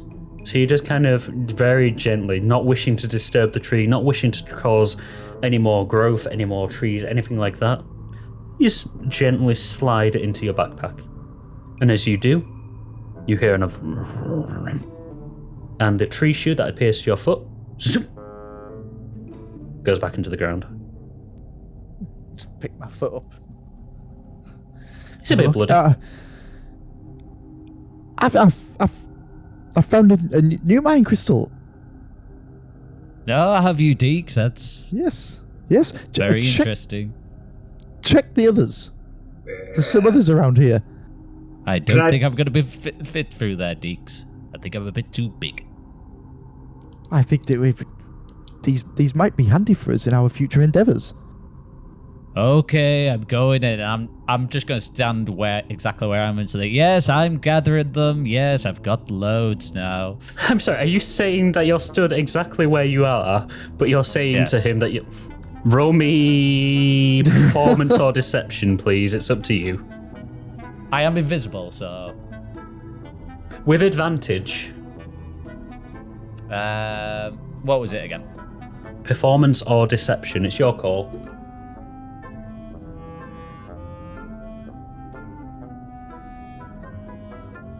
Persuasion, do you say? Oh, perception. Performance or deception. Oh, deception. Yes. Oh, yeah, got it. Yeah, I'll do deception. Give me a minute. If he was better at deceiving us, he could have just said, I've got a 19 there. The irony. Was that a reroll? Yeah, re-roll it. Fuck, it was a 20. Natural 20. Definitely re-roll. Unlucky, man. Do I get the advantage as well? You still have an advantage, yeah. You've still got that advantage. Okay. Deception. 19. 90, yeah. Dix, as far as you're concerned, Gregor is hunting down these crystals for you guys. Well, I'm going to start making my way back out. Which ones did you get, Gregor? The blue or the pink? I got green, I got purple, I got salmon colour, you name it. Oh, well, I already have a pink new mine crystal, but I definitely could do with the blue. I'll definitely get you one. Oh no, I just dropped a load. Oh, damn, I'm going to have to pick all these back up again. Roll me another... Dix, have you come out? You've popped out, yeah? Yeah. Can I just... Yeah, I won't make you make any rolls on that one. I was just going to say, am I taking a hint of... what would be the word for how he's behaving? Deception. Right now? No. Aloof. Taking this seriously. Oh, okay. So first then, I want Gregor to roll another deception or performance roll, please. Not with advantage. No, because you are stood next to Dix at this point. Dix has popped back out. You've not moved at all. So Dix is literally almost shoulder to shoulder with you. Okay. Yeah, I'll go for deception again. And Dix, I would like you to roll insight but with advantage this time because he is stood right next to you, telling you he's dropped a bunch of new mine crystals. 19. And what did you get again, Gregor? 18. So, as you're saying this to them, as you're saying, yep, I've got all these kinds and everything, Dix, it does sound like he's taking it seriously. He does sound a bit close, but given how winding this place is from what you can see, and you can't see too much because the amount of crates that are stacked almost to the ceiling, you think that, you know, there might be a trick being played with the sound, you know, like bouncing off of stuff. But then when Gregor says, oh no, I've dropped them, you think two things. One, you don't hear any crystals dropping. And two, if he was as nearby as he sounds, but had crystals, and let go of them, surely those crystals would be visible now. You know he's not taking this seriously. Gregor, where are the crystals? They're here. They're just Show gone them to all me. over the floor. I would, but unfortunately I can't bend over at the moment. I seem to have pulled my back. Why are you not taking this seriously? Forget it. Jax, start moving some of these boxes. I'm just gonna be like, can I do arcane blast, like straight north? What, like directly above? Yeah, it's like straight through the boxes. Yes, you can. Yeah? Yes. Okay. Yeah. Roll to hit. Sorry, the map designer in me was just crying a little bit that you're destroying all of these nice little walkways that I had planned out, but it's fine. It's fine. 19. Let's see your boxes dodge that.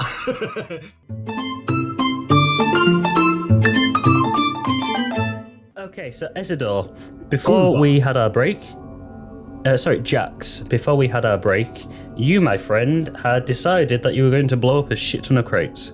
So, would you like to describe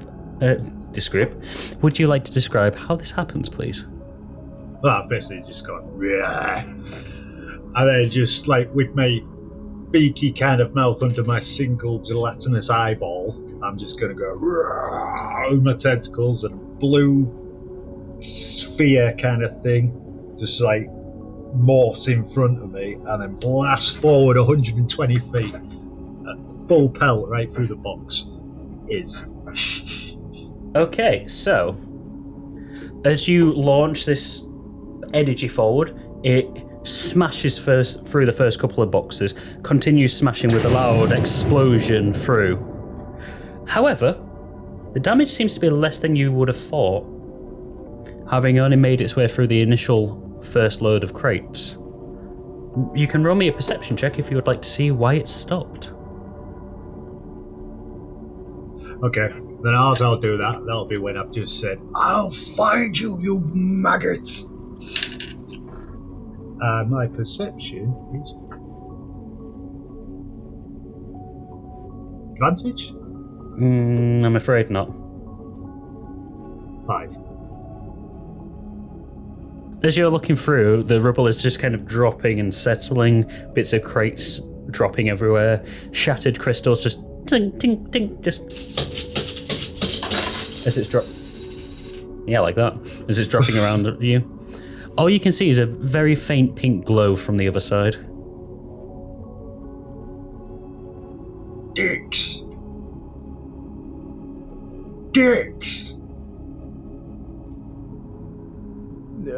Yes? There's a pink shiny thing over here. Oh, And I'll- scurry over to that. And I'm just going to scurry around the corner and up to it.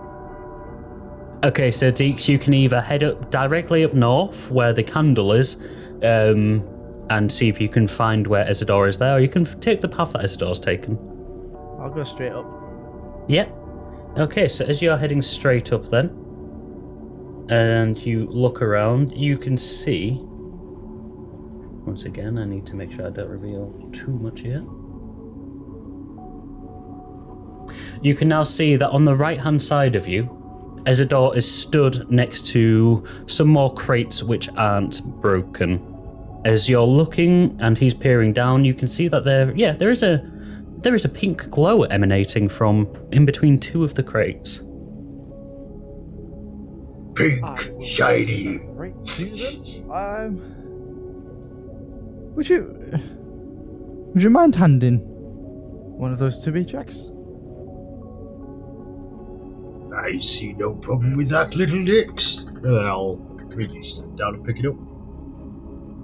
Jax, I need you specifically to roll me a con save, please, as you pick up this pink new mine crystal.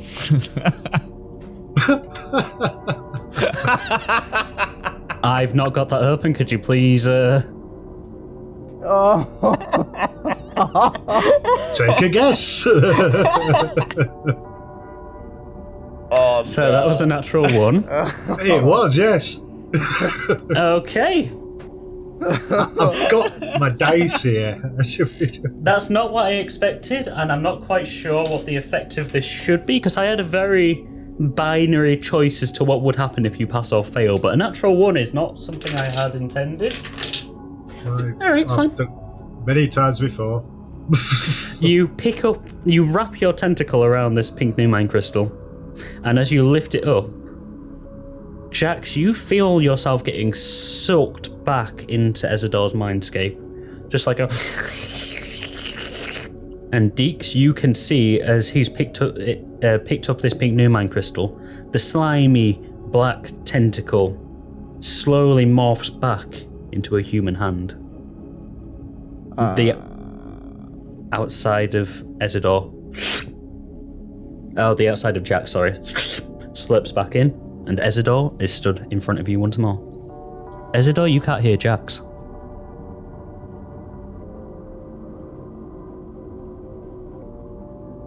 What is this thing? Well, it's one of the new mine crystals. My Dix, you don't understand, it's quiet. I can't hear him. Well, that's why I got you to pick it up. Well, my Dix, did you know? I had an inkling. Smart wording there.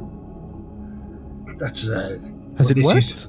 This is quite a thing. I'm for the first time in years, my mind is free. How do you feel? Well, like me, I can hear him. It's like he's not here. Can I go behind Ezador and just whisper in his ear, I'm here? Oh, I really want to immediately let this happen, but how are you doing? Which direction are you going? Remember, you can go north and then east, or you can go east and then north. Both of them will require you to roll stealth checks to get behind Ezador, but one might be... Wait, no, you've still got your ring, don't you? I've still got my ring on. Just roll me a straight up stealth check then, please. Lovely. With advantage. I got disadvantage on stealth. It cancels out then. Okay. Just a straight up stealth check.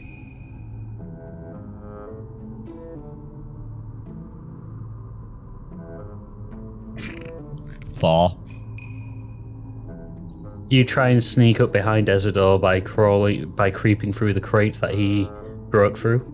But as you do, you kind of step on one of the crates and there's as more wood breaks underneath your foot. Gregor! Who goes there? You? Not Gregor. Oh, it's just Gregor. It's Jax.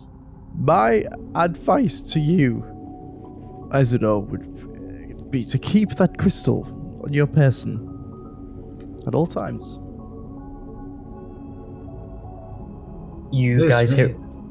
Maybe. Sorry, go. I do worry about repercussions, though. I mean, we sort of have a deal, him and I, you know. Maybe welching on that might cause me problems. I don't know. I'll have a think on it. I'll certainly keep it on myself for now. Yes. Well, yeah. But just ride it out for now, and we'll see how this thing. This is fascinating. It's all working. It's all coming to pass. So we have green. We have a pink. And I have the blue, which I purchased from the dark area, which or possibly, hopefully, allow us to transport to different locations. Teleport, sorry. You know what this means, chaps.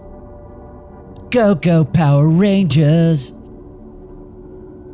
The two of you look at Gregor in confused silence. Yeah, as neither of you know what the fuck that means. Never saw that in theaters. The Power Rangers? Well, I'm just gonna be like,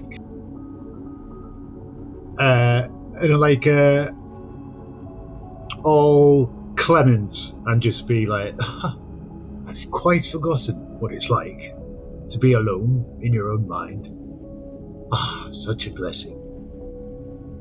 As this silence is kind of falling on you guys, I want you all to roll me a perception check, please.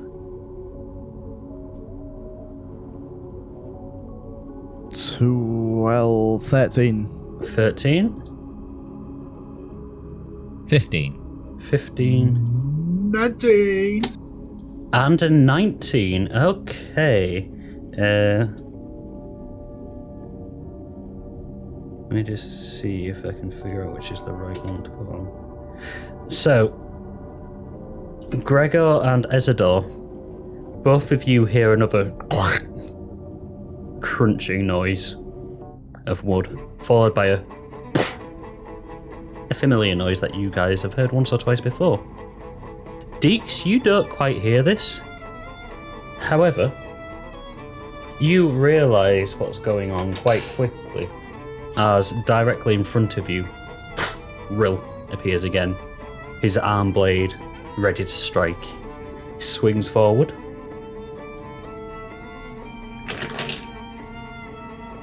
And I'm assuming that a 4 won't hit. Was he hitting? He's attacking Dix. Yeah, it's attacking Dix. Oh, no. So he poofs in front of you, swings with his arm blade, and it misses completely. It glances over where your hat would have been if you were still wearing it. He looks frustrated and swings again. Will a 16 hit? Yeah. He swings again then, and he deals 7 points of damage as he slashes across the front of your chest this time. Oh, dickhead. Jax, there's an all. I thought I asked you free to leave. Can I immediately throw back at him whole person again? You can, yes. I was going to give you all one action before he does something else, but yes, you can use whole person. Okay, with my hands on my chest, that is just slashed sort of in fury. Just.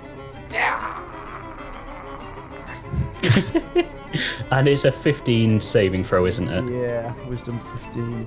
Okay.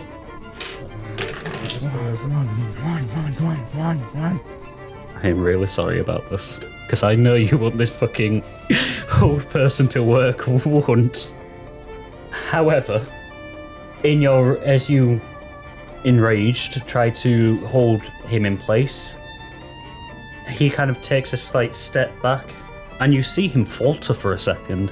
It looks like it's worked, and then he kind of just wrenches backwards. He looks at you, Dix, and for a split second, it almost looks like there's a slight showing of emotion on his face, like a slight smile. Again, I ask the three of you to leave. Otherwise, I will be forced to take protective action against trespassers. But would you... might be pushing the boat out a little bit too far here, but... No, go for it. Would you allow me to run around him with my rope of entanglement as a bonus action? You would take an attack of opportunity if you did that. And that would be pushing it a little bit as well, because Ezador and Gregor have their actions, whereas you have used yours. But as a bonus action, I would allow it, but it would have attack of opportunity. All right. Well, instead, would allow me to throw one of these guys the rope of entanglement? Yeah. Yeah. I'd ask you, Dix, to roll me. What would throwing be? Well, I was going to pass it to Ezador, which is right next to me. Sleight of hand then for that. Yeah. Yeah, we'll just go straight up sleight of hand. Ezador, you don't need to roll anything for this. 5. You try to, you reach outwards to hand him it, but the pain in your chest from reaching out, it opens the wound a little bit, and in pain you just, and drop the rope. Kind of coils onto the floor. Well, can I grab it? You now have the rope, yes. Hey. What have you passed me? It's the rope of entanglement. Of course it is, little git. Am I still invisible? You are still invisible, yes. Right. As I see him attack Dix, I'm just going to get my hammer out. And I'm just literally just going to prepare it. And I'm just going to go for a swing straight for his... What side was the little pad on? Did you say? I did not. It's on his right-hand side. It's on his right hand. It's on his so right I'm gonna arm. So I'm gonna aim for his left hand. So the Completely one that cripple it. doesn't have the device on Yes. it. Okay, seeing as you're invisible, roll with advantage, please. His attack with the hammer. Yes.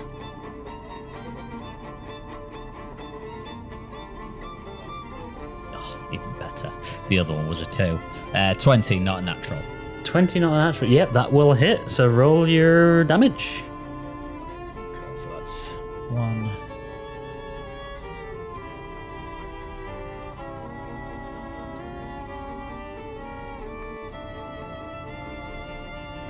He's not undead by any chance, is he?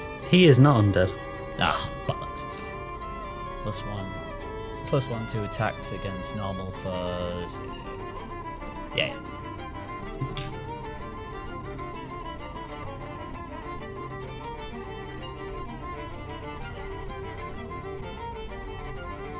So that's just 10 points of damage. I like how you said that. That's just 10 points of damage. Okay, so I did that one. There we go. How are you attacking him again then? Sorry, describe your action now that we know it's successful. Well, basically, I see him just appear and he attacked Dix. It's like, oh, I'm gonna get this guy now, and I'm just gonna grab my hammer. And you know, we like swing like for a baseball. Yeah. See, just straight into the middle of his his left hand. So you swing this back and it's still invisible, and then as you swing down, your hand slides down and gains a bit of force, and just a swift whoosh and straight into his left hand.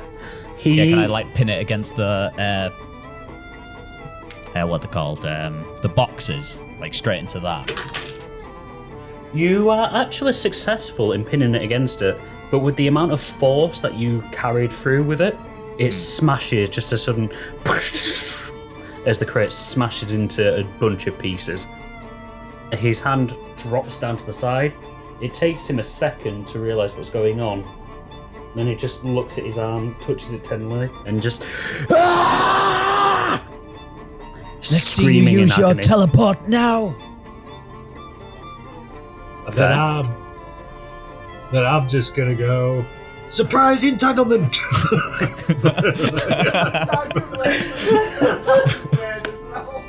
You keep on getting rid of the element of surprise by doing this. Yeah, that is funny though, because it needs is a brilliant. command word. Okay, let's see how the rope of entanglement works. If you hold one end and use an action to speed, the other end darts forward to entangle a creature you can see within 20 feet of you. Okay, yeah, so stealth doesn't matter. Okay, What were you What were you shouting again? Surprise entanglement. Yeah. As you shout surprise entanglement, the rope suddenly just it tautens. It goes straight as a die, straight as an arrow, and then almost like a whip, it kind of like curls and whips around Rill. It starts going right around Rill. Just gonna very quickly evidence this. Oh, for God's sake. This is ridiculous. You guys have been having terrible luck this session, and Rill has been having some lovely luck. Well, lovely for him, not for either of us. Can't do no more. So, that's being sent in the group chat. So just so you guys can see that I've not cocked anything. Nice. The rope straightens and starts wrapping around Rill. Rill, seeing what's happening, still has one arm still. Just before it manages to wrap around him, with the device still there, he just headbutts the device. Another whoop. And Rill, once again, disappears into the shadows.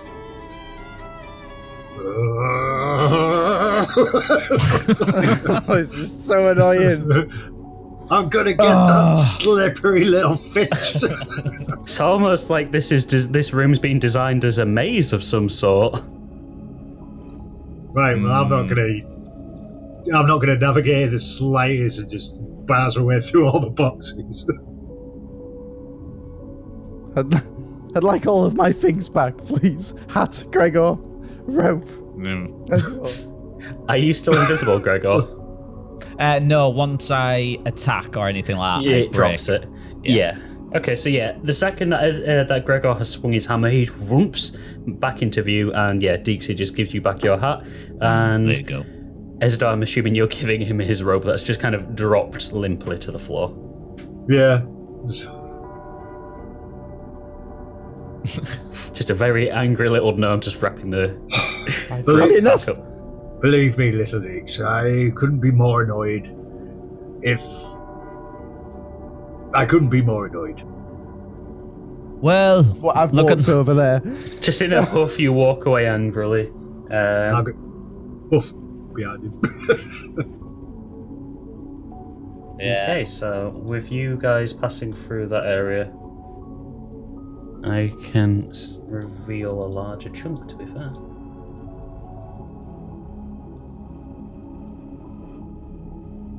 As you now walk into another opening, you can see that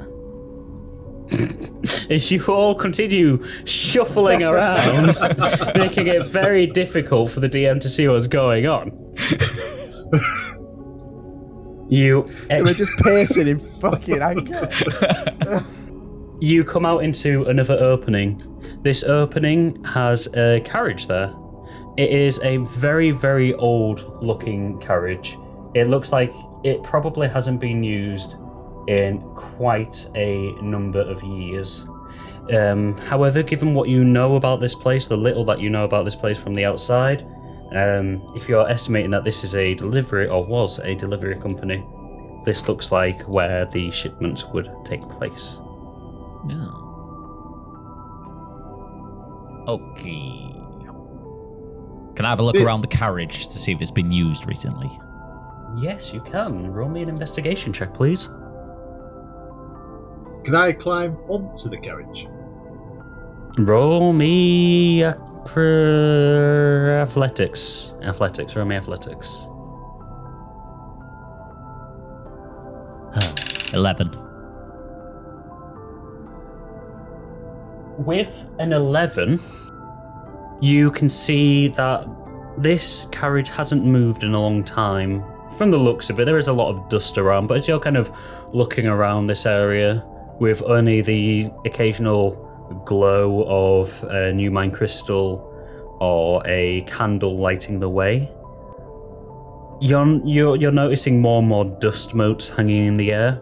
So you're not actually sure if the carriage is dusty due to lack of use, or if it is dusty due to the sheer amount of dust that is everywhere.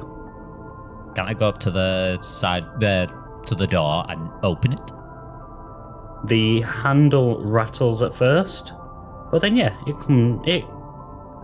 comes out. It opens. That's the word. I was trying to think of the word for opening a door. Comes out, does it? It comes out. Yeah, it opens just like very slow. Hello? There is no one there. However, you do notice that there is a scarf on one of the seats. It is an odd-looking scarf. It is a beautiful blue-grey type of colour. It looks to be very light and soft and almost translucent in a way. I go and pick it up. This scarf is incredibly light, lighter than you would have thought it could be, almost as if it is not affected by gravity. And looking at it closer, you see that there are dozens of translucent, tiny little spirits that are dancing along the folds of this scarf. Huh. Fascinating. Guys, come and have a look at this. My advice would be to keep it.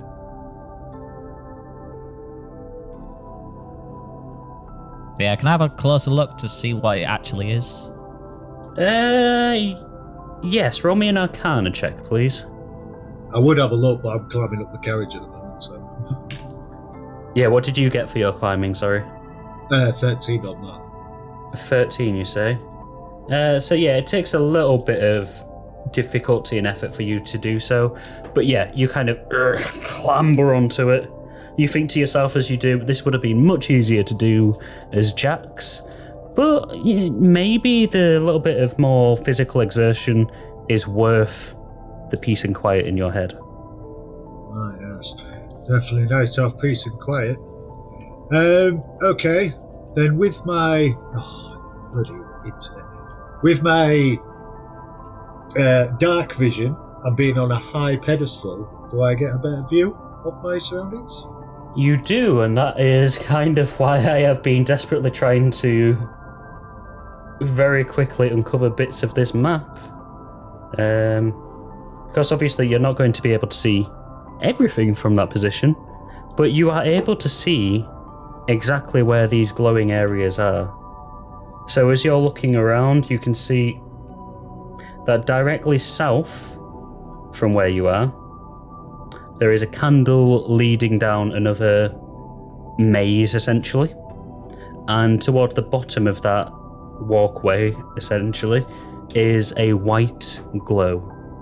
A little bit further south down that, from the top where you are looking down, you can see a pink glow emanating.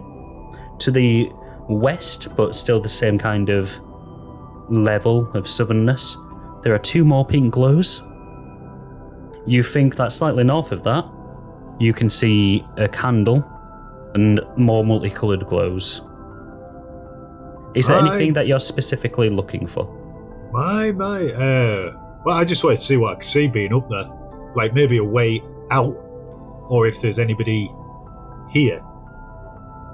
Roll me perception, please. Because at the moment you're able to pretty much see the glows of the crystal very easily, because this room is pretty much pitch black. So any of these that are glowing are very evident very quickly. See my desk. 20. Yeah, a natural 20, you say? Okay. Yep. So you were looking for people or an exit? I believe you. That is a 20. I don't know one ever. Yes. I don't think there's anyone that's not ever believing anyone for ever 20. Yeah. I don't believe anyone when they say 20, but yeah, right. I feel like we're given. I feel like we all give enough evidence when we get a 20 for it just to nowadays just be like, yeah, that's fine. It's the fact that we got look, it's I'm not sure any evidence. Look, I'm not lying, you pricks. I know, and you're the one I'm most suspicious about, JB. That's why every time I go to 20, I'm like, bullshit.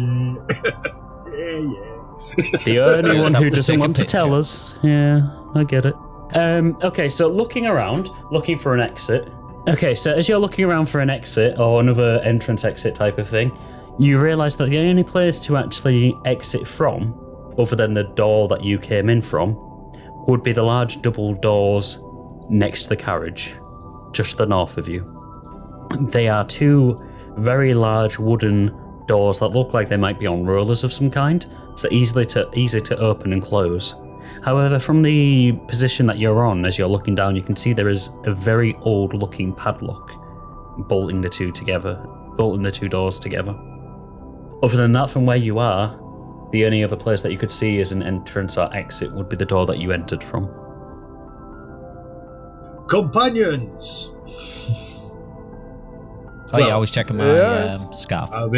I can see many shiny things from up here. We've got white, pink, orange or yellow, blue. The orange is candles. Oh, the orange is candles. Just on a further look at it. Yep, they're candles. And one exit, which appears to be those big gates right in front of you. Oh, nice. White, did you say? White, shiny things? Yes, I'm seeing white. They don't appear to be candles. In fact, there seems to be some right behind you. Oh, yes. Very clever. I would like to try and scurry through this gap here then. Yep, let me just reveal that.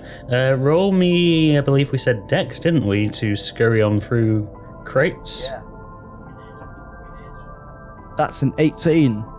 You find it much easier to scurry through these crates because it looks like the gaps are a little bit bigger. You don't even really need to squeeze, you just kind of almost stroll on through. And as you do scroll on through and you turn, you see, yes, there are two small white crystals placed against one of the crates. Well, I guess. Let's do it. I thought you were going to go, Gregor. Yeah, I was thinking about it, but no, he really doesn't want to do it. So there are two crystals on the floor, one to your left and one to your right. They are both white. They both look the exact same. But Which very different. one do you choose? Oh. Left. Left. Well, I fucked that up. It's a very binary choice, this. I thought I'd use a coin. Did not work. Stick with dice. You pick it up. Thank you. Nothing happens. That's going. Well, can I look at it further? Yes, it is a See white if I can- trend. Can I feel any? But I don't even know how to do this. Feel the magic coursing through. Roll me Arcana. 25. 25. Okay. You realise that this is a form of a new mind crystal. It is a colourless new mind crystal, which means one of two things. Either it is a completely raw, untouched new mind crystal from the caves of the Mithril Mines, completely untouched by everyone, including the crystal elves, hence why it's not taken on a colour yet. Or, a much more likely scenario, it is an inert new mind crystal, as in it had been excavated by the crystal elves. It had turned into a blue, green, pink, yellow, red, black new mind crystal. However, as part of their sales to the people in Menel and the wider area, the crystal elves would often draw the magical properties from the new mind crystals away from the new mind crystals themselves, as a form of sustenance and as a way of basically being able to sell it to people without fear of them destroying the world or anything like that. Why an inert new mind crystal would be located in these areas You don't know. But as far as you're aware, this is either a new mind crystal that has not been activated, or more likely, a new mind crystal which has had its properties removed. Okay. With that thought, then, I'm just going to slip it into... Seeing as nothing's happened to me, I'm just going to slip it into my my backpack and be done with it. Yep, it just goes into your backpack. Nothing further happens with it. I'll start making my way out. Make my way downtown. Make my way downtown.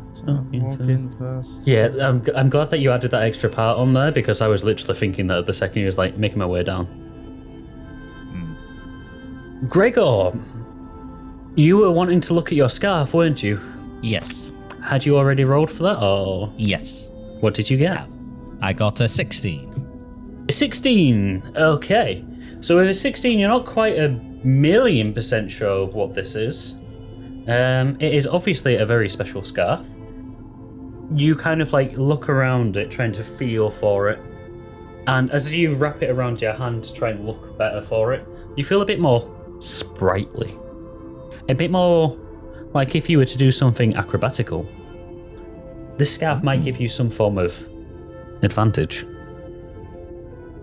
Oh. Can I tie it around my hand? Just have it like as like a glove? You can, and as you tie it around your hand, you see all these dozens of tiny translucent spirits kind of get blocked on both sides. Almost like the scarf is meant to be worn as a scarf, not a glove. Oh. The tightness of the curves being too tight for these spirits to go around. And as that happens, you feel like that advantage that you had gained has gone. Yeah, that would be pretty cool. Fine, I'll just throw it over me. Just... As you throw it over and swish it around, you now have a very fetching blue-grey scarf. It is very nice, it is very light, it is semi-translucent. Ezador. As you're looking around on the carriage and you see this scarf flung over him, to you it just looks like a nice, sheer grey-blue scarf that is put around him. However, you, Gregor, as you're looking at it, you can see all these spirits floating around in between the fabric. And that feeling of having an acrobatical advantage is back. However, with it fully around you, you feel like there's another secret to the scarf that you have not yet discovered. Ooh. Looking dapper, Gregor. Ah, thank you. Can I see the Just gonna walk spirits? You cannot. Quite interesting. There's these little green things that keep jumping around on the scarf. Yes, Well- very nice, Gregor. Well, it's infested. Are you sure it's a good idea to be wearing that? I look close at the little green people jumping around on it. You can. I will explain what they are doing in a second, but can everyone roll me a perception check, please? And as you roll... Can I see? As you roll the perception check, Gregor, as you're looking at these little creatures, one of them just kind of looks up, you know, like away from it's bouncing around, and sees you looking, it's like, and starts waving. I'm just gonna laugh. I got 12. 12? Oh, is it perception? Yes, please. 10. 10, 12. How about you, Dix? 20. Natural or not natural? No. It's not a natural 20, no. Bollocks. So, Dix, to your southeast, you hear a whoop. Again. And then a second later, because you are now safe from this, blah, blah, blah, blah. I was saying words that I should not have been speaking out loud there. Safe from this? What am I safe from? So, as you hear the woof, Gregor, Yes. does an... I'm saying this without having his sheet loaded up. I was that arrogant about it. Does a 20 not natural hit? Just give us a second.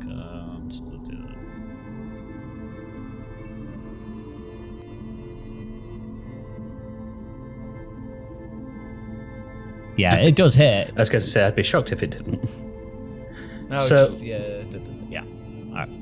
Once again, then, Dix, you can hear this, but Ezador and Gregor, you both are too interested in Gregor's new scarf, essentially. There's another... And Rill appears, once again, right next to Gregor. As he does, he kind of launches himself forward. He kind of poofs into existence next to Gregor. Ezador, you see him poof. And as he does, it's like he was running when he teleported. He continues his stride. Telestrix! Pardon? Oh, fiddlesticks, did you say?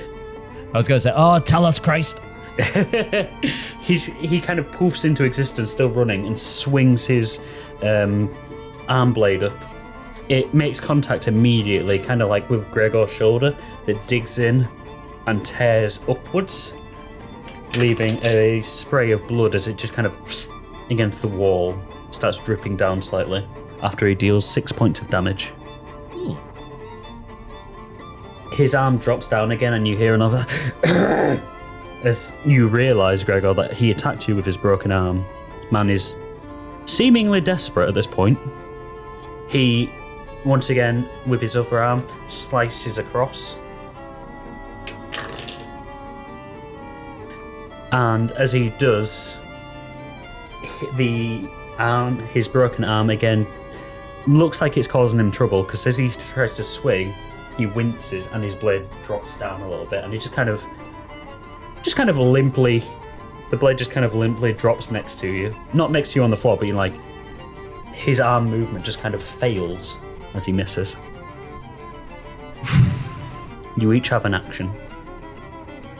That doesn't look good, does it? I was going to say, how tall is he? Rill is... Rill is not described as being tall or short. Oh wait, no, there we go, tall. I'd say about 6'2", 6'3". So am I bigger than him? How tall are you? I think he's like 6'5". I think he's like about 6'5". Features and description. He's 6'1". He's a little bit taller than you. Right. You're built more, you're more bulky, but he's quite slender and tall. Right. With my left hand, can I grab his arm and then swing it back into the gate? Okay. So, like, pinning him up there, and then with my right hand, just grab his neck.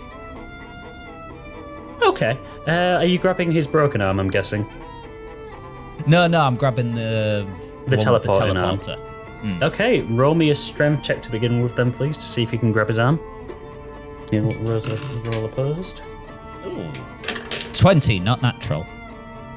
So you grab his arm and you slam it with against the gate. And you're trying to grab his throat? Yeah, I'm going to literally just slam my hand straight into his throat and then, like, pin him up against the gate. Roll me another strength check then, please. 22. Yeah, so you slam his arm against the fence, against the gate. It kind of shudders and rattles, the entire noise reverberating around this cavernous room. And then before he can respond, you just... He opens his mouth to speak, but you grab into his throat and you just hear as you're gripping against his throat and pressing his throat against the wall. Guys, I got him! Okay, can I do magic missile? No, you cannot. Because you currently have the new pink new mine crystal on your person. Does that class as an action then? You're trying to do that? No, I'll let you off on that one because you get one basically. You get one freebie when it comes to new mine crystals and their use, and then after that. Oh, cheers, dude. I'm gonna not do much then if I can't do magic. I'm gonna run over to him. Yep. I was gonna say now that he's captive, you're no longer in turn by turn mode. But yeah, Ezador, you see him get pinned against the wall. I'm guessing you just kind of like jump down gently and just make your way over. Yeah, it's within my foot range, so yeah. and is pinned against what? Well, that's an action then, isn't it? I suppose I can assist in... No. Like I said, now that he's captive, it's not this turn-by-turn mode anymore. It doesn't matter how many actions you do. This was a potential prelude to a fight, which is why I was saying you all have an action. But now that he's been captive and he can't do anything himself, that no longer applies. Can I assist in the pinning then? Especially to stop him hitting that device? Yeah, roll me a strength check then, please. It'll just make it a bit more difficult for him next time. Strength? Yes. I'm pretty sure it's +2. Yes, it is. That's 14. You get the feeling that normally, with that amount of strength, Rill would be able to break away quite easily, but with Gregor pressing that arm already into the fence and gripping his throat, you're able to also put your hand around his wrist and just keep it pressed even harder against the fence. It looks like the fence is starting to make small little indents into his skin. Dix, do you want to probe his mind? Or Ezador, do you want to use your eyes on him? Why don't we do both? Good answer. Do you start, Ezador? Yes, okay. I'm gonna, look at him. Let's go. Look at me! Roll me. I need to load up your stats for this again. It's been a while for Chaos Charm. And also, just to let you know, because Cyrix already told you about this, but just to let you know, your Chaos Charm will work regardless of the new Mind Crystals. Because that is deity magic. Not mortal magic. So the Chaos chart works by...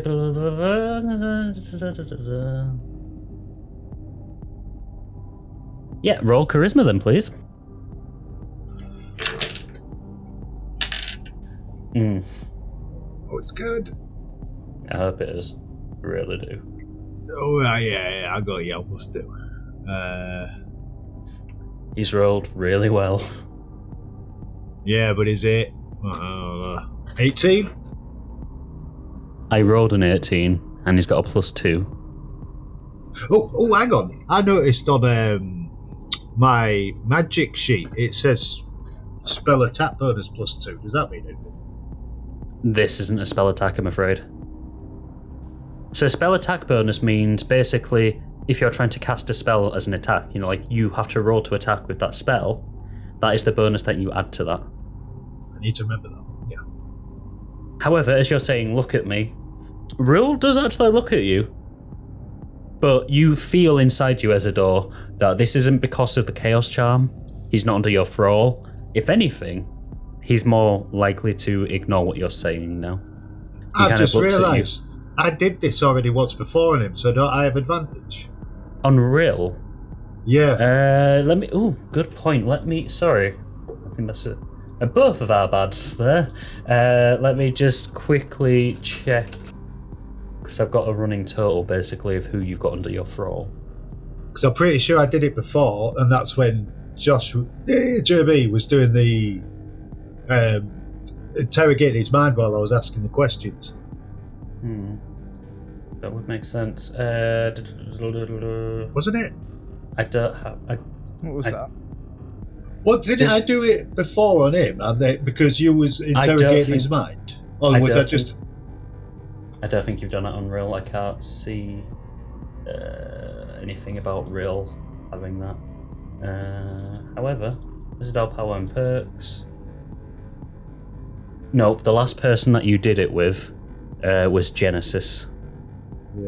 Yeah, that might be right actually, because otherwise why was he probing his mind if I was just getting the honest answer out of it? Exactly. However, unfortunately, yeah, Rill is now on your Chaos Charm failures. Just looks at you. Again, you're trespassing.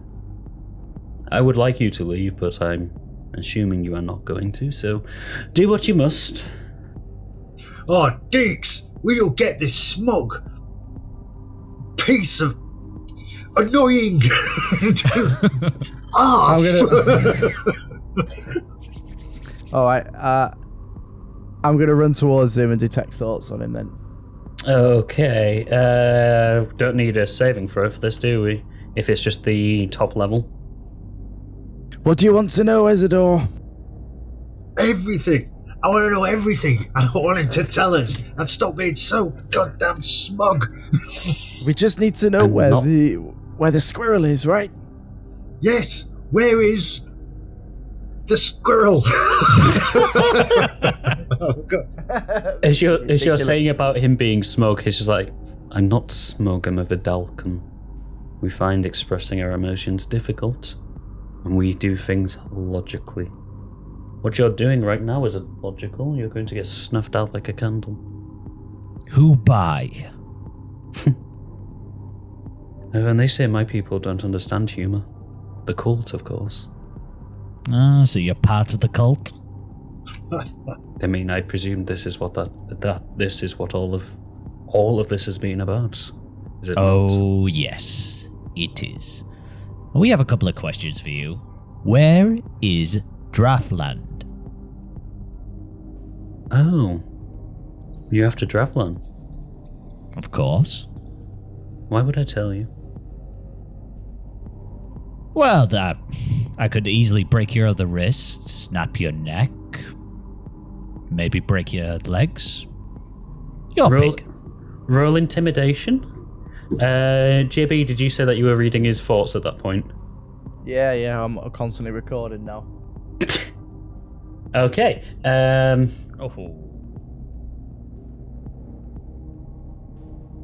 As Gregor's threatening him and you're sent to read Rill's mind, you hear in Rill's mind, I hope he doesn't break my foot. I like that foot. Can I look at Dix and sort of like just look at him in the eye to think, like, what's going on? What moment? Nothing yet. Where is Draftland and Vesh? Oh, Vesh. Oh, I recall you as well. You were in the shop earlier, weren't you? I was. In his mind, you hear, "Oh, these again. They're getting awfully close, aren't they? Need to do something else." I got 17 for that, by the way. Dravalan believes that you will do whatever you have just said. You will torture him for it. He does look scared, but then he looks back at you. Again, logically, it would not make sense for me to sell out the cult. If I do sell out the cult, you're going to kill me anyway. Let's be honest here. Dravalan has told me what you are like, at least, Gregor. He did not know your two companions too well from the sounds of it, from your little expedition, but you, Gregor, are merciless. Apparently, at least, so... I just turn to Ezador and then Dix. I go, he has a point. Are we close? Okay. Are they in this building? I'll play along a little. Yes. We finally got something out of him. Miracles don't ever cease. Well, yes, but just because you know they're in this building, 1 doesn't mean that you'll find them, and 2 does not mean that you'll survive. Well, we beat you, didn't we? I am but one person, and I'm a scientist, not a combatant. You got a good point there. He's not much of a fighter. Well, yes. So let's sum up then. We know we're close. Yes. We know what in this building. Just chuckles. Dix, you hear in his head though. Yes, they're nearby. They're in this building. Did you get anything, Dix? I would delve deeper. Okay, roll. Whilst. Oh wait, no, it's me, isn't it? Yeah. Yes, you. Wisdom? Wisdom 15. I think you might actually succeed on this. Wisdom plus 2, so that's 12. Yes.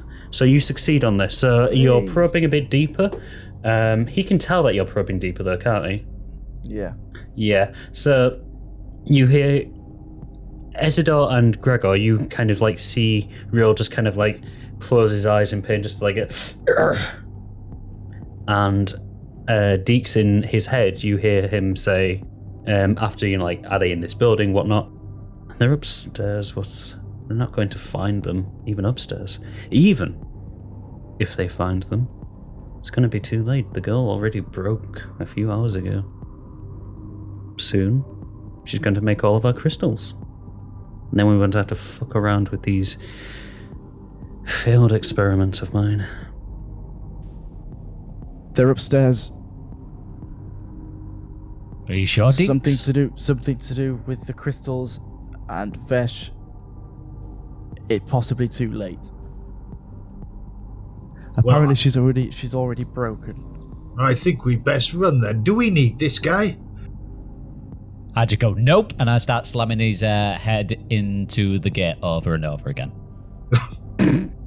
Alright, I want you to roll me... This isn't an attack anymore, this is just a straight up murder. So, yes.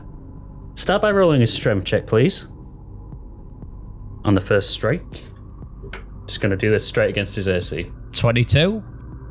That is a success. What is your unarmed damage? I believe it's just 5 bludgeoning damage. Okay, and then I'll roll for the fence damage. So the first one, you raise back and you slam his head against the fence. He lets out a large yelp of pain as his head springs back and black blood starts oozing down the back, like leaking around to the front of the neck.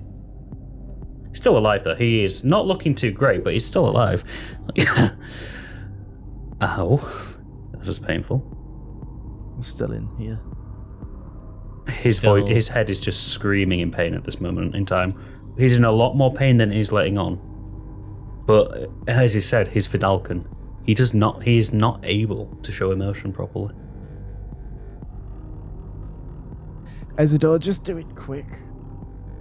I'm just looking horrified while Gregor's the one holding him like. Roll me another strength check then, please, Gregor. Great. 8. Oh, as you I had a good roll as well. As you let go, as you pull back to slam his head again, the blood on the back of his head just kind of slip. His head is free for a split second.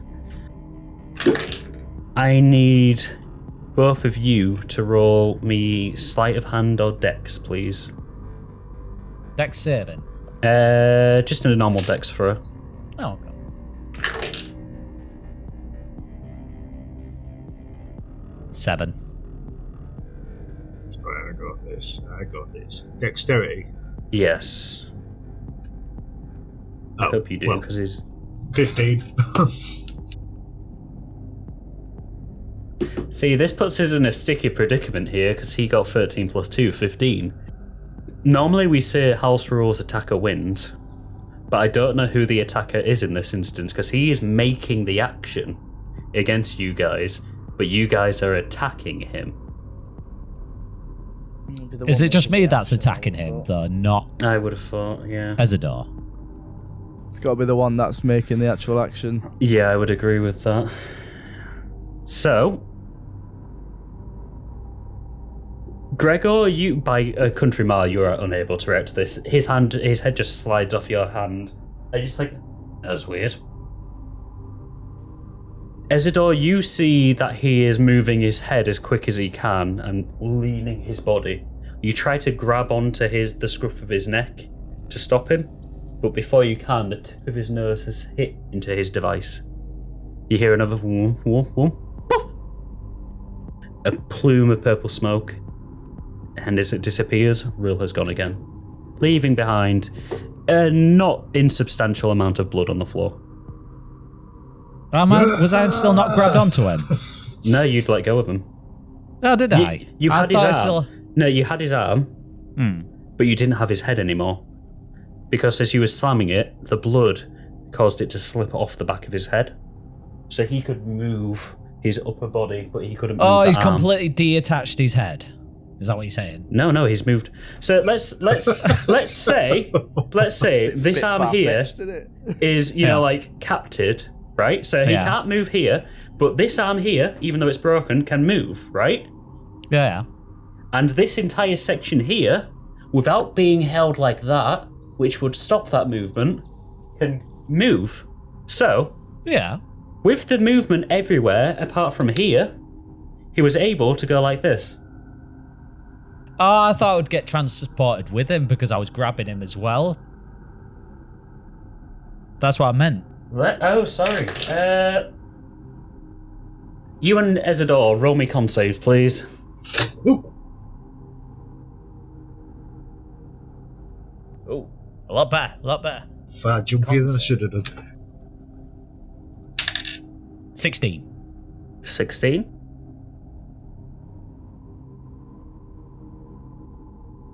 $14.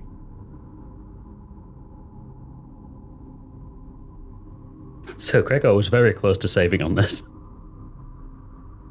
Dix, you watch as Gregor tries to brutally murder this Vidalcan, and Ezador is stood looking on in horror. Gregor's hand slips off, and in that split second, Rill manages to lean and just boop his watch. His device, sorry. The noise thrums up again. The purple mist poofs into view. And when it disappears, you are left alone in the cargo area. Oh.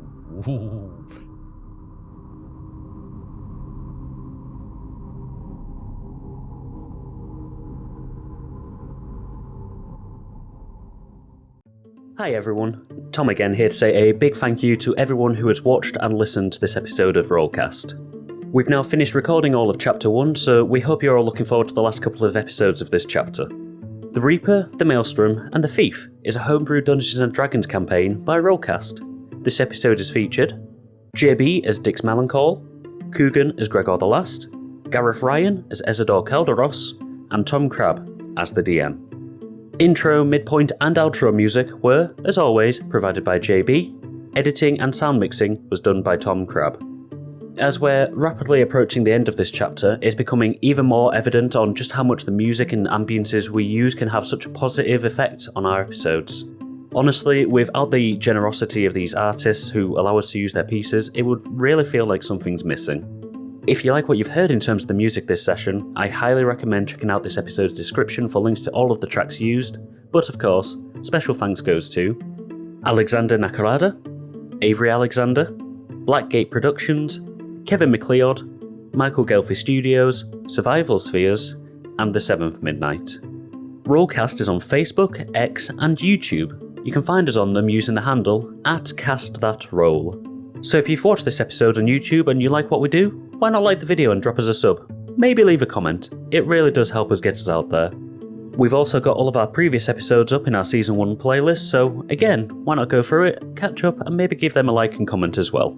Our social media profiles have information about upcoming episodes, clips from the latest episodes, and just us really interacting with the larger D&D and podcasting communities as a whole, so look for us out there. Again, you can find us on Facebook, X, and YouTube, all on the handle @CastThatRoll. Don't want to watch, but you still want to listen? We've got you back. Look for RollCast on Spotify, Amazon Music, Podbean, Good Pods, and all other podcasting platforms. Or, alternatively, add our RSS feed so you never miss an episode. If you have listened to this episode using your favourite podcasting app, why not drop us a review? It really does help, and it also lets us know what to improve upon for the future. Thank you again to everyone who has watched or listened to this episode. We've still got a couple of episodes left in the tank before we end this chapter, and from there we'll have a few announcements about a short break whilst I continue plotting Chapter 2, as well as when we'll most likely return. Before that though, we've still got a few plot lines to resolve, namely, where the hell are Ezador and Gregor? To find that out, you'll have to tune in on the 14th of February for episode 29. Will it be Valentine's themed? Maybe, but probably not. Again, tune back in on the 14th of February to find out where they've gone, and if they're any closer to saving Vesh. Until then though, stay safe, have fun gaming, and we'll see you next time at the table.